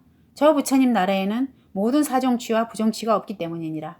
시방 항하모래수와 같은 모든 부처님 열애께서 다 함께 무량수불의 위실력과 공덕이 불가사의하심을 찬탄하시느니라. 어떤 중생이든지 무량수불의 명호를 듣고는 마음으로 믿고 기뻐하여 한 생각이라도 지극한 마음으로 회향하여 저 극락에 왕생하기를 원하면 곧 왕생하여 불태전에 머물게 되느니라. 다만 오욕죄를 범했거나 정법을 비방한 자는 제외되느니라. 상배자, 부처님께서 아난에게 말씀하셨다. 시방세계의 모든 하늘사람과 인간들이 지극한 마음으로 저 나라에 왕생하기를 원하는 데에는 대개 세 가지 부류가 있느니라. 그 상배자란 집을 나와 욕심을 버리고 사문이 되어 보리심을 발하여 오로지 한결같은 마음으로 무량수분을만을 생각하며 여러 공덕을 닦아 저 극락에 왕생하기를 원하는 사람들이니라. 이러한 중생이 목숨을 마칠 때에는 무량수불께서 여러 대중과 함께 그 사람 앞에 나타나시느니라. 그러면 그는 바로 부처님을 따라 저 극락에 왕생하여 바로 칠보영꽃 가운데 자연히 화생하여 불태전의 경지에 머물며 지혜와 용맹과 신통이 자제하게 되느니라. 그러므로 아나나 어떤 중생이든지 이 세상에서 무량수불을 뵙고자 한다면 마땅히 위없는 보리심을 발하여 공덕을 닦아 저 극락에 왕생하기를 발언해야 하느니라. 중배자, 부처님께서 아난에게 말씀하셨다. 그 중배자란 시방세계의 모든 하늘사람과 인간 가운데 지극한 마음으로 저 나라에 왕생하기를 원하는 자로서 비록 사문이 되어 크게 공덕을 닦지는 못하더라도 마땅히 위없는 보리심을 바라여 오로지 일념으로 무량수부를 생각하며 얼마간의 선행을 닦고 삼가 계를 받들어 지니며 탑을 세우고 불상을 조성하고 스님들께 공양도 올리고 비단으로 된 깃발을 걸고 등불을 밝히며 꽃을 뿌리고 향을 사리며 이러한 공덕을 회양하여 저 극락에 왕생하기를 원하는 이들이니라. 그 사람이 목숨을 마칠 때에는 무량수불께서 화신을 나투시는데 상호와 광명이 실제의 참 부처님과 같으시며 여러 대중과 함께 그 사람 앞에 나타나시느니라. 그러면 그는 바로 화신불을 따라 저 극락에 왕생하여 불태전의 경지에 머물게 되는데 그 공덕과 지혜는 상배의 다음과 되느니라. 하배자, 부처님께서 아난에게 말씀하셨다. 그 하배자란 시방세계의 모든 하늘사람과 인간 가운데 지극한 마음으로 저 나라에 왕생하기를 원하는 자로서 설사 여러 가지 공덕은 짓지 못하더라도 마땅히 위없는 보리심을 바라여 오로지 한결같은 마음으로 내지 10번만이라도 무량수부를 생각하여 그 나라에 왕생하기를 원하는 이들이니라. 또는 깊은 법을 듣고는 환희심으로 기꺼이 믿고 의혹을 내지 않으며 내지 한 생각이라도 저 부처님을 생각하여 지극한 마음으로 저 극락에 왕생하기를 원하는 이들이니라. 이 사람이 목숨을 마칠 때에는 꿈에서 저 부처님을 뵙고 역시 왕생하게 되는데 그 공덕과 지혜는 중배의 다음이 되느니라. 정토왕생에 있어 본부는 정인, 성인은 겸생. 이러한 것들을 마땅히 심사숙고하여 그 가운데 마음을 단정히 하고 행동을 바르게 하여야 한다. 요점을 들어 이를 말하면 삼승의 성인과 십지 이전의 사면, 즉 십조, 십행, 십회향에 있는 보살 및 이승이 7가지 방편으로 발심하여 닦아 나아가는 이들을 임시로 보살이라고 하는데 이 보살과 내지는 방편도 이전의 사중, 즉 비구, 비구니, 우바세, 우바이의 남녀와 무군, 즉 생식기가 없는과 이근, 즉 생식기가 둘인 자에서 철룡, 야차, 아수라, 가루라, 건달바, 긴나라, 마우라가 등 8부 중에 이르기까지 능히 보리심을 바라여 오직 아미타불만 생각하고 악하고 더러운 예토를 싫어하고 깨끗한 극락정토를 좋아하면 이 사람은 목숨을 마칠 때 올바른 생각이 앞에 나타나 모두 다 왕생할 수 있다. 만약 용맹하게 정진하여 관과 행이 분명하고 목숨을 마치는 최후 순간에도 마음이 어지럽지 않는 사람은 다 상품에 왕생하며 내지 목숨을 마치는 최후에 신념이 계속 이어져 앞에 나타나는 사람은 하품에 왕생한다. 이 가운데 보살이 왕생하는 데에는 자연히 세 부류가 있고 이승이 왕생하는 데에도 자연히 상중하가 있으며 본부가 왕생하는 데에도 자연히 상중하가 있으므로 각 구품이 있는 것이다. 다만 경 가운데에는 자세하게 구별하여 나누지 않고 대승과 소승을 본부를 합하여 구품을 말했으나 실제로 살펴보면 곧 한량없는 차별이 있는 것이다. 무량수경의 제48대 원경과 광경의 뜻을 자세히 살펴보면 본부는 정생이요 성인은 겸생이다. 저 광경에서 오로지 미래세의 모든 본부로서 본내의 도족에게 해를 입는 자들을 위하여 청정한 업을 말하리라 고 하신 곳에서 사람들에게 왕생을 권하신 것이요 보살에 대하여는 말씀하지 않으셨다. 본부 가운데서 대승을 비방한 사람은 왕생을 얻지 못하는데 그것은 성근을 끊는 까닭이다. 이승의 한 사람 가운데도 어리석은 법을 배우는 사람은 왕생을 얻지 못하는데 시방에 정토가 있음을 믿지 않기 때문이다. 보살이라도 왕생을 원하지 않으면 역시 왕생하지 않는데 원을 세우는 것이 자유자재한 까닭이다. 이승의 아라한은 어리석고 어리석지 않음을 물을 것 없이 다 왕생함을 얻게 되니 이는 3개의 예토 가운데는 그들이 몸을 받아 태어날 곳이 없기 때문이다. 왕생하는 사람의 품계의 종류는 대략 뜻이 이와 같다. 왕생의 어려움과 쉬움. 왕생의 어려움과 쉬움에는 두 가지가 있다. 먼저 극락과 예토의 나음과 못함을 밝히고 나중에는 왕생의 어려움과 쉬움을 서술하고자 한다. 먼저 나음과 못함에 대해 말한다. 무릇 진실한 전체적으로 덕을 찬탄한다면 누가 낫고 누가 못하겠는가. 그러므로 다 같이 법왕이요 모두가 선서라 부를 수 있으니 몸에는 만가지 능력이 가득하고 국토에는 온갖 아름다움이 그득하다. 다만 중생을 교화하기 위하여 혹 예토에 머무시면 큰 언덕과 공터가 들반에 가득하고 혹 극락 정토에 거하시면 진기한 보배가 땅에 가득하다. 그래서 만약 그런 곳을 말하자면 나음과 못함이 없지도 않는 것이다. 도솔천은 곧 허공에 매여 세워져 있고 극락세계는 곧 땅에 의지하여 안립되어 있으니 이는 곧 인간과 천상계가 구별되는 것이다. 그런데 만약 인간계의 법에 의거하면 저 천상계를 논한다면 천상은 낮고 인간은 못하며 만약 깨끗함과 더러움으로 논한다면 도솔천은 더러운 세계이고 극락은 깨끗한 세계이다. 도솔천과 극락을 대충 구분하면 14가지의 다른 점이 있다. 이른바 도솔천은 땅의 경계가 비좁고 험하며 또한 남자와 여자가 뒤섞여 살며 또한 앞에 나타나는 욕심에 물들게 되고 퇴전함이 있으며 또 수명이 4000세이며 자주 요절함이 있고 몸의 크기도 역시 그러하며 또 삼성의 마음이 일어나며 그런 까닭에 악한 마음을 일으켜 혹 지옥에 떨어지기도 하며 또 삼수가 번갈아 일어나며 또 육진 경계가 사람을 방일하게 하며 남자는 아비의 무릎에서 태어나고 여자는 어미의 무릎에서 태어나며 또 단지 미륵보살을 설법의 법주로 삼으며 또한 혹 성인의 과를 증득하기도 하고 혹 못하기도 한다. 그러나 서방 정토의 경우는 이것과는 반대의 모습이 되니 이러한 뜻으로 볼 것 같으면 서방 정토가 훨씬 더 낫다. 왕생의 난이, 도솔천과 극락세계. 다음으로는 왕생의 어려움과 쉬움에 대해 논하겠다. 서방 극락에는 왕생하기가 쉽고 도솔천에는 왕생하기가 어렵다고 말하는 데는 또한 7가지의 차별이 있다. 첫째, 극락은 인간의 정토에 의해 왕생하기 쉽고 도솔천은 천상세계이므로 왕생하기 어렵다. 둘째, 극락은 5개만 지키면 왕생할 수 있으나 도솔천은 10선을 다 갖추어 닦아야 왕생할 수 있다.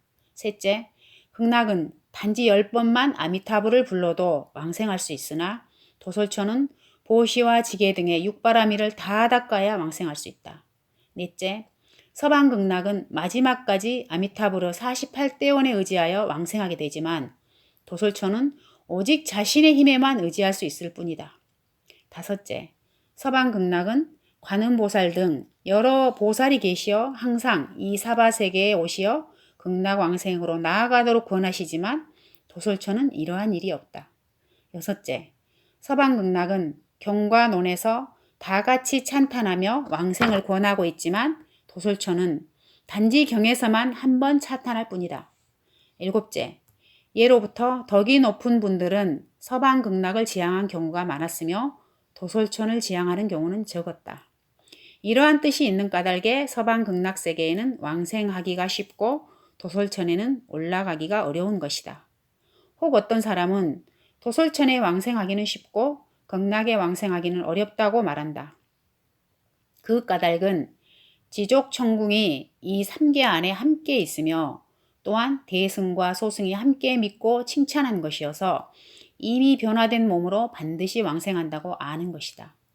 미륵상선경에 의거해도 사부대중이 육바라밀의 법을 행하거나 천룡팔부가 미륵보살의 명호를 듣고 기뻐 찬탄하며 악업을 참회하고 십선업을 닦아 저 도솔천에 왕생하기를 원하면 모두 다 왕생함을 얻는다고 하셨다. 또한 대법론에 의거해도 별시우치란 만약 극락세계에 왕생하기를 발언하면 왕생을 얻는다고 말하는 것과 같다고 했는데 그 뜻이 다른 때에 있는 것은 마치 섭대승론석에서 말하는 마치 한 푼의 돈으로 1000푼의 돈을 얻으려는 것과 같다. 그러므로 저 아미타경에서도 조그마한 성근의 인연으로는 저 극락에 왕생하지 못한다라고 말씀하셨고 천친론에서도 여인과 남근이 없는 자와 이승의 부류는 극락에 왕생하지 못한다고 하였으며 또한 저 부처님의 미간 백호상은 5 수미상과 같으시니 어찌 범부의 무리가 능히 이 상호를 볼 수 있겠는가 라고 하였다. 이와 같은 말들의 뜻이 진실로 그 증거가 한둘이 아니므로 서방 극락에 왕생하기를 원한다 해도 만에 하나라도 왕생하지 못한다는 것이다. 혹 어떤 사람은 앞후 두 이야기, 극락왕생이 쉽다거나 도솔천 왕생이 쉽다고 한 말이 다 이치에 맞지 않으니 무릇 그 왕생함의 어려움과 쉬움은 인연에 맡길 것이다 라고 말한다. 여기서 간접 원인이란 모든 부처님과 보살님의 동체 대비를 말하며 직접 원인이란 구품에 왕생하는 무리의 사부대중이 일으킨 원과 행을 말한다. 동체 대비는 비록 사람에게만 국한된 것은 아니지만 중생의 업은 오히려 들쑥날쑥하다. 만약 업인이 성숙된 자라면 원을 따라 바로 왕생하게 되는 것이니 인간이나 천상이기 때문에 왕생하기 어렵다거나 또한 정토거나 예토이기 때문에 장애가 있는 것은 아니다. 만일 그 원과 행이 없는 자는 도솔천이나 극락이 바로 앞에 있어도 느끼지 못할 것이니 어찌 같은 세계라 해서 왕생이 쉽고 또 화신부류에 머무라 해서 곧 뵐 수 있겠는가. 이런 까닭에 왕사성 안에는 3억이 넘는 가구가 같은 한 성에서 살았지만 열애의 명호를 듣지 못하기도 했으며 지옥 가운데는 90억이나 되는 사람이 제각각 어려운 집안에서 살고 있으나 오히려 부처님의 금색 상호를 와서 뵙는 자가 있다. 그러므로 중생이 수행을 일으키는 것이 진실로 수승한 년, 불보살의 동체 대비에 속하는가에 따라 잃기도 하고 잃지 않기도 한다는 것을 알 수 있다. 따라서 어떤 사람은 성품이 아미타불에게 속해 있기도 하고 어떤 사람은 본래 미륵보살과 맺어져 있기도 하다. 만약 자기가 속한 곳에 따르면 각각 빨리 도를 얻을 것이고 가령 속한 곳이 없으면 노력을 많이 해도 이익은 적은 것이다. 그러므로 장자의 하녀는 라울라에게 교화를 받았고 비상천의 천자는 몸을 버린 후에 도를 깨달았다. 그러므로 마음을 세종께 맡기고 그 업을 닦는 데 힘쓰면 왕생하기가 쉬움이 손가락을 퉁기는 것보다 빠르다. 어찌 쓸데없이 왕생이 어려우니 쉬우니 하고 논쟁만 하고 있겠는가. 만약 그 발심하는 것이 확고하여 의심이 없으면 육바람 일도 쉽게 갖추게 되고 구품의 왕생함을 닦는 일도 어렵지 않은 것이다. 죄업이 비록 많다 해도 아침 햇살에 어두운 세계가 사라지는 것보다 더 빨리 없어질 것이며 악취에 비록 깊이 막혀 있다 해도 왕의 옥새 또는 왕명으로 막힌 문을 여는 것보다 더 잘 통할 것이다. 다만 헛된 고생만 하는 학도나 한 곳에만 집착하는 행자는 삼천대천 세계를 덮을 만한 설상으로 진실하게 이르신 말씀을 의심하고 만다. 이렇게 어리석은 하나의 마음으로 우물한 개구리처럼 왜곡된 말만 믿으니 어찌 연석을 괴짜게 두고서 수주라고 생각하여 염려하는 격이 아니겠는가. 슬프고도 애석한 일이다.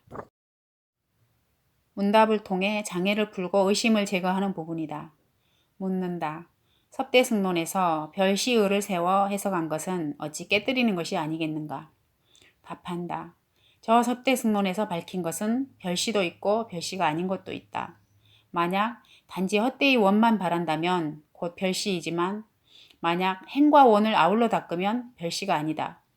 만약 세친보살께서 10념의 행만으로 별시의를 지은 것이라 판단하셨다면 무슨 까닭에 왕생론을 지어 사람들에게 왕생을 권하셨겠는가. 또한 광경에서 가르침이 일어나게 된 뜻은 위제의 부인이 아사세 왕을 낳았는데 그 아들이 오욕죄를 범한 것으로 인하여 오타각세를 싫어하고 극락왕생을 발언해서이다. 이에 부처님께서는 곧 세 가지 복을 닦는 업과 16관의 법문을 설하시어 중생에게 왕생하기를 권하셨으며 나아가 10악과 오욕을 지은 죄인도 다 왕생할 수 있다고 권하셨다. 이미 정토왕생을 간청한 당사자도 몸은 오타각세에 살고 있으며 게다가 오욕죄를 지은 아들까지 낳았으나 부처님께서는 모두 왕생할 수 있다고 말씀하셨으므로 현재 오타각세에 살고 있는 본부도 다 극락세계에 왕생할 수 있다는 것을 알 수 있다. 묻는다. 위제의 부인은 큰 보살이며 중생을 교화하기 위해 현세에 여인의 몸을 받아 오욕죄를 지은 아들을 낳은 것이다. 어찌 실제로 범부의 부류일 것인가? 답한다. 설사 실제로는 보살이라 하더라도 현세의 여인을 몸을 받아 중생을 교화하는 경우는 반드시 그 실제 능력을 감추기에 현세의 본부와 같이 나타나 동류를 거두어 교화한다. 곧 현세의 본부와 같이 몸은 오타각세에 살지만 항상 오타각세의 본부를 인도하여 극락으로 왕생케 한다는 것을 알아야 한다. 섭대승론에서 말하기를 오직 원만 바라기 때문에 별시의라 한다라고 했다. 그러므로 알 것이니 삼복과 16광과 7일 연불 등을 어찌 별시라 하겠는가. 여인, 불구자, 이승의 왕생 여부. 묻는다. 예컨대 왕생론에서 말하기를 여인과 남근이 없는 자와 이승의 보류는 극락에 왕생하지 못한다고 하였다. 그런데 어떻게 여인 등의 세 부류가 왕생할 수 있겠는가? 답한다. 이치는 실제 그렇지만 만약 세 가지 종성으로 정해지지 않으면 왕생할 수 있다. 세 가지 종성이라고 말하는 것은 첫째로 이 요토에는 혹 남자도 있고 혹 여인의 종성도 있다. 여인이 될 이는 반드시 여인의 근성을 초래하므로 이 사람은 비록 정토 수행을 닦을지라도 또한 왕생을 얻지 못한다. 왜냐하면 정토에는 여인이 없는 까닭이다. 이것은 정해진 업이어서 움직이거나 바꿀 수 없으니 이것이 업장이다. 둘째로 맹인이나 귀머거리 등 오근이 결여된 자도 역시 그러함을 알아야 한다. 만약 참회하여 업장을 제거하면 그런 부류에 들지 않는다. 셋째로 이승은 종자가 이승의 인이어서 대승과 시방종토를 믿지 않기 때문에 또한 왕생을 얻지 못한다. 저 왕생론에서 밝힌 종이란 업이 정해진 종성을 말하는 것이다. 묻는다. 만약 그렇다면 무슨 까닭의 광경에서는 오계를 받아 지니면 곧 왕생하여 극락에 이르고 사제를 설하는 것을 들으면 아라한과 등을 깨닫는다라고 말씀하셨는가? 답한다. 이것은 법에 어리석지 않은 사람이 시방의 모든 부처님과 정토가 있음을 믿고 그곳에 왕생하기를 발언하는 경우이다. 만약 그가 아라한과를 깨달아 마치면 부처님께서 법화경을 설하시고 아울러 그 마음을 돌려 대승으로 향하게 하시는 것이다. 이는 대지도론에서 판석한 것이다. 임종 때 십념으로 왕생이 가능한 이유. 묻는다. 중생의 악업은 깊고도 무거워서 능히 정토에 왕생하는 것을 가로막으니 적은 선으로는 그 업장을 없앨 수 없다. 그런데 무슨 까닭의 광경에서는 임종할 때에 10번 연불하는 것만으로도 왕생할 수 있다라고 말씀하셨는가? 답한다. 마음은 업의 주인이고 다음 생을 받는 근본이기에 임종할 때의 마음은 마치 보는 눈과 같아서 모든 업을 이끌 수 있다. 만약 임종 때의 마음이 약하면 모든 악업을 이끌고 만약 마음이 착하면 능히 모든 착한 업을 이끈다. 마치 용이 가는 곳에 구름이 용을 따르는 것과 같아서 마음이 서방 극락으로 가면 업도 역시 마음을 따르는 것이다. 묻는다. 미륵 소문경에서 십념을 설한 가운데 말씀하시기를 십념이란 본부의 생각도 아니고 잡된 번뇌의 메인 생각도 아니다 라고 하셨다. 지금 이 중생 자체는 본부이고 번뇌를 끊지 못하고 있는데 어떻게 연부를 해서 왕생할 수 있다고 하는가? 답한다. 어떤 이가 말하기를 만약 저 미륵 소문경의 말씀과 같다면 오직 부처님 한 분만 왕생할 수 있고 나머지는 다 왕생할 수 없다. 왜냐하면 십지 이후의 마음을 지닌 보살도 오히려 두 가지 무명이 있기 때문이다 라고 한다. 이제 저 경에서 말씀하신 범부의 생각이란 것을 풀이하자면 보리심을 바라지 않고서 삼계를 벗어나 부처를 이루기를 구하며 곧바로 연불만 하여 극락에 왕생하기를 구하는 것이다. 이것은 범부의 생각이지 저 극락에 왕생할 수 없다. 그러므로 모름지기 모두가 보리심을 바래야만 하는 것이다. 잡된 번뇌의 메인 생각이란 것은 오직 모름지기 한 마음으로 계속 이어서 부처님의 상호를 관하고 입으로는 연부를 하는 것이다. 마음이 오욕에 끄달리는 것이 잡된 번뇌의 메인 생각이다. 연불은 순수하고 청정한 마음이므로 번뇌와는 서로 어긋나는 것이다. 혹 다른 의미가 있으면 앞부분을 보면 된다. 묻는다. 중생의 죄업은 산과 같이 크게 쌓였는데 어떻게 10번 연불하는 것만으로 반드시 이러한 악업을 없앨 수 있겠는가? 가령 100번, 10,000번을 염불한다 해도 오히려 크게 모자랄 것이다. 만약 악업을 소멸하지 못한다면 또한 어떻게 극락정토에 왕생할 수 있겠는가? 답한다. 3가지 의미가 있다. 첫째, 만약 임종할 때 바른 생각이 앞에 나타나는 사람은 능히 이 마음이 시작 없는 때로부터 그리고 일생 동안 지은 착한 업을 이끌 수 있기에 함께 서로 도와 곧바로 왕생할 수 있다. 둘째, 모든 부처님의 명호는 10,000가지 공덕을 다 합하여 이루어졌으므로 단지 한 생각만으로도 부처님 명호를 생각하면 곧 한 생각 가운데 10,000가지 공덕을 합친 생각이 되므로 바로 죄업이 소멸된다. 악업이 왕생에 장애가 되나 죄를 제거하였으니 무엇에 걸리겠는가? 그러므로 광경, 하품, 하생 가운데 말씀하시기를 아미타불의 명호를 부르는 까닭에 생각 가운데 80억겁 동안 지은 생사가 죄가 사라진다라고 하였다. 셋째, 시작 없는 때로부터 악업은 허망한 마음으로부터 생기며 염불의 공덕은 참 마음으로부터 일어난다. 참 마음은 해와 같고 허망한 마음은 어둠과 같다. 참 마음이 잠깐 일어나면 허망한 마음이 없어지는 것이 마치 해가 처음 뜨기 시작하면 모든 어둠이 다 사라지는 것과 같다. 이러한 3가지 뜻으로 말미암아 임종할 때 십념을 성취하는 사람은 결정코 왕생할 수 있는 것이다. 정토의 종지는 원래 범부를 위한 것. 묻는다. 정토는 미묘하고 수승하여 법왕이 머무는 곳이며 연화장 세계는 범부가 갈 곳이 아니다. 이치로 보아도 모름지기 범부는 범부의 땅으로 가고 성인은 성인의 도량을 밟는 것인데 어찌 낮고 하찮은 범부가 이런 미묘한 곳에 왕생할 수 있겠는가? 답한다. 만일 범부가 정토에서 논일 수 없다면 어찌 법왕이 오타각세를 밟을 수 있겠는가? 비록 법왕이라도 중생을 교화하기 위한 까닭에 오타각세에서 논이는 것이고 또한 비록 범부라도 부처님께 공양하기 위한 까닭에 정토에 왕생하는 것이다. 또 48대 원은 처음에 먼저 모든 범부를 위한 것이고 다음에 겸하여 삼승의 성인을 위한 것이다. 그러므로 정토에 으뜸되는 취지는 본래 범부를 위하는 것이고 성인은 겸하여 위한다는 것임을 알아야 한다. 또 10회 이상 되는 보살은 악도에 나는 것을 두려워하지 않기 때문에 정토에 왕생하기를 꼭 원하지 않는다. 그러므로 정토의 깊은 뜻은 본래 범부를 위한 것이지 보살을 위한 것이 아님을 알아야 한다. 묻는다.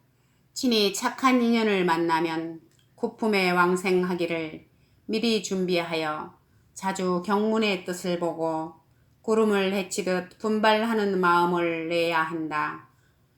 만약 악업이 많이 있어 선업을 닦는 것을 알지 못해 이미 사막도에 떨어졌다면 방편을 써서 저 돌아가신 영가를 구제하여 업장을 없애고 극락에 왕생하도록 할 수 없지 않겠는가?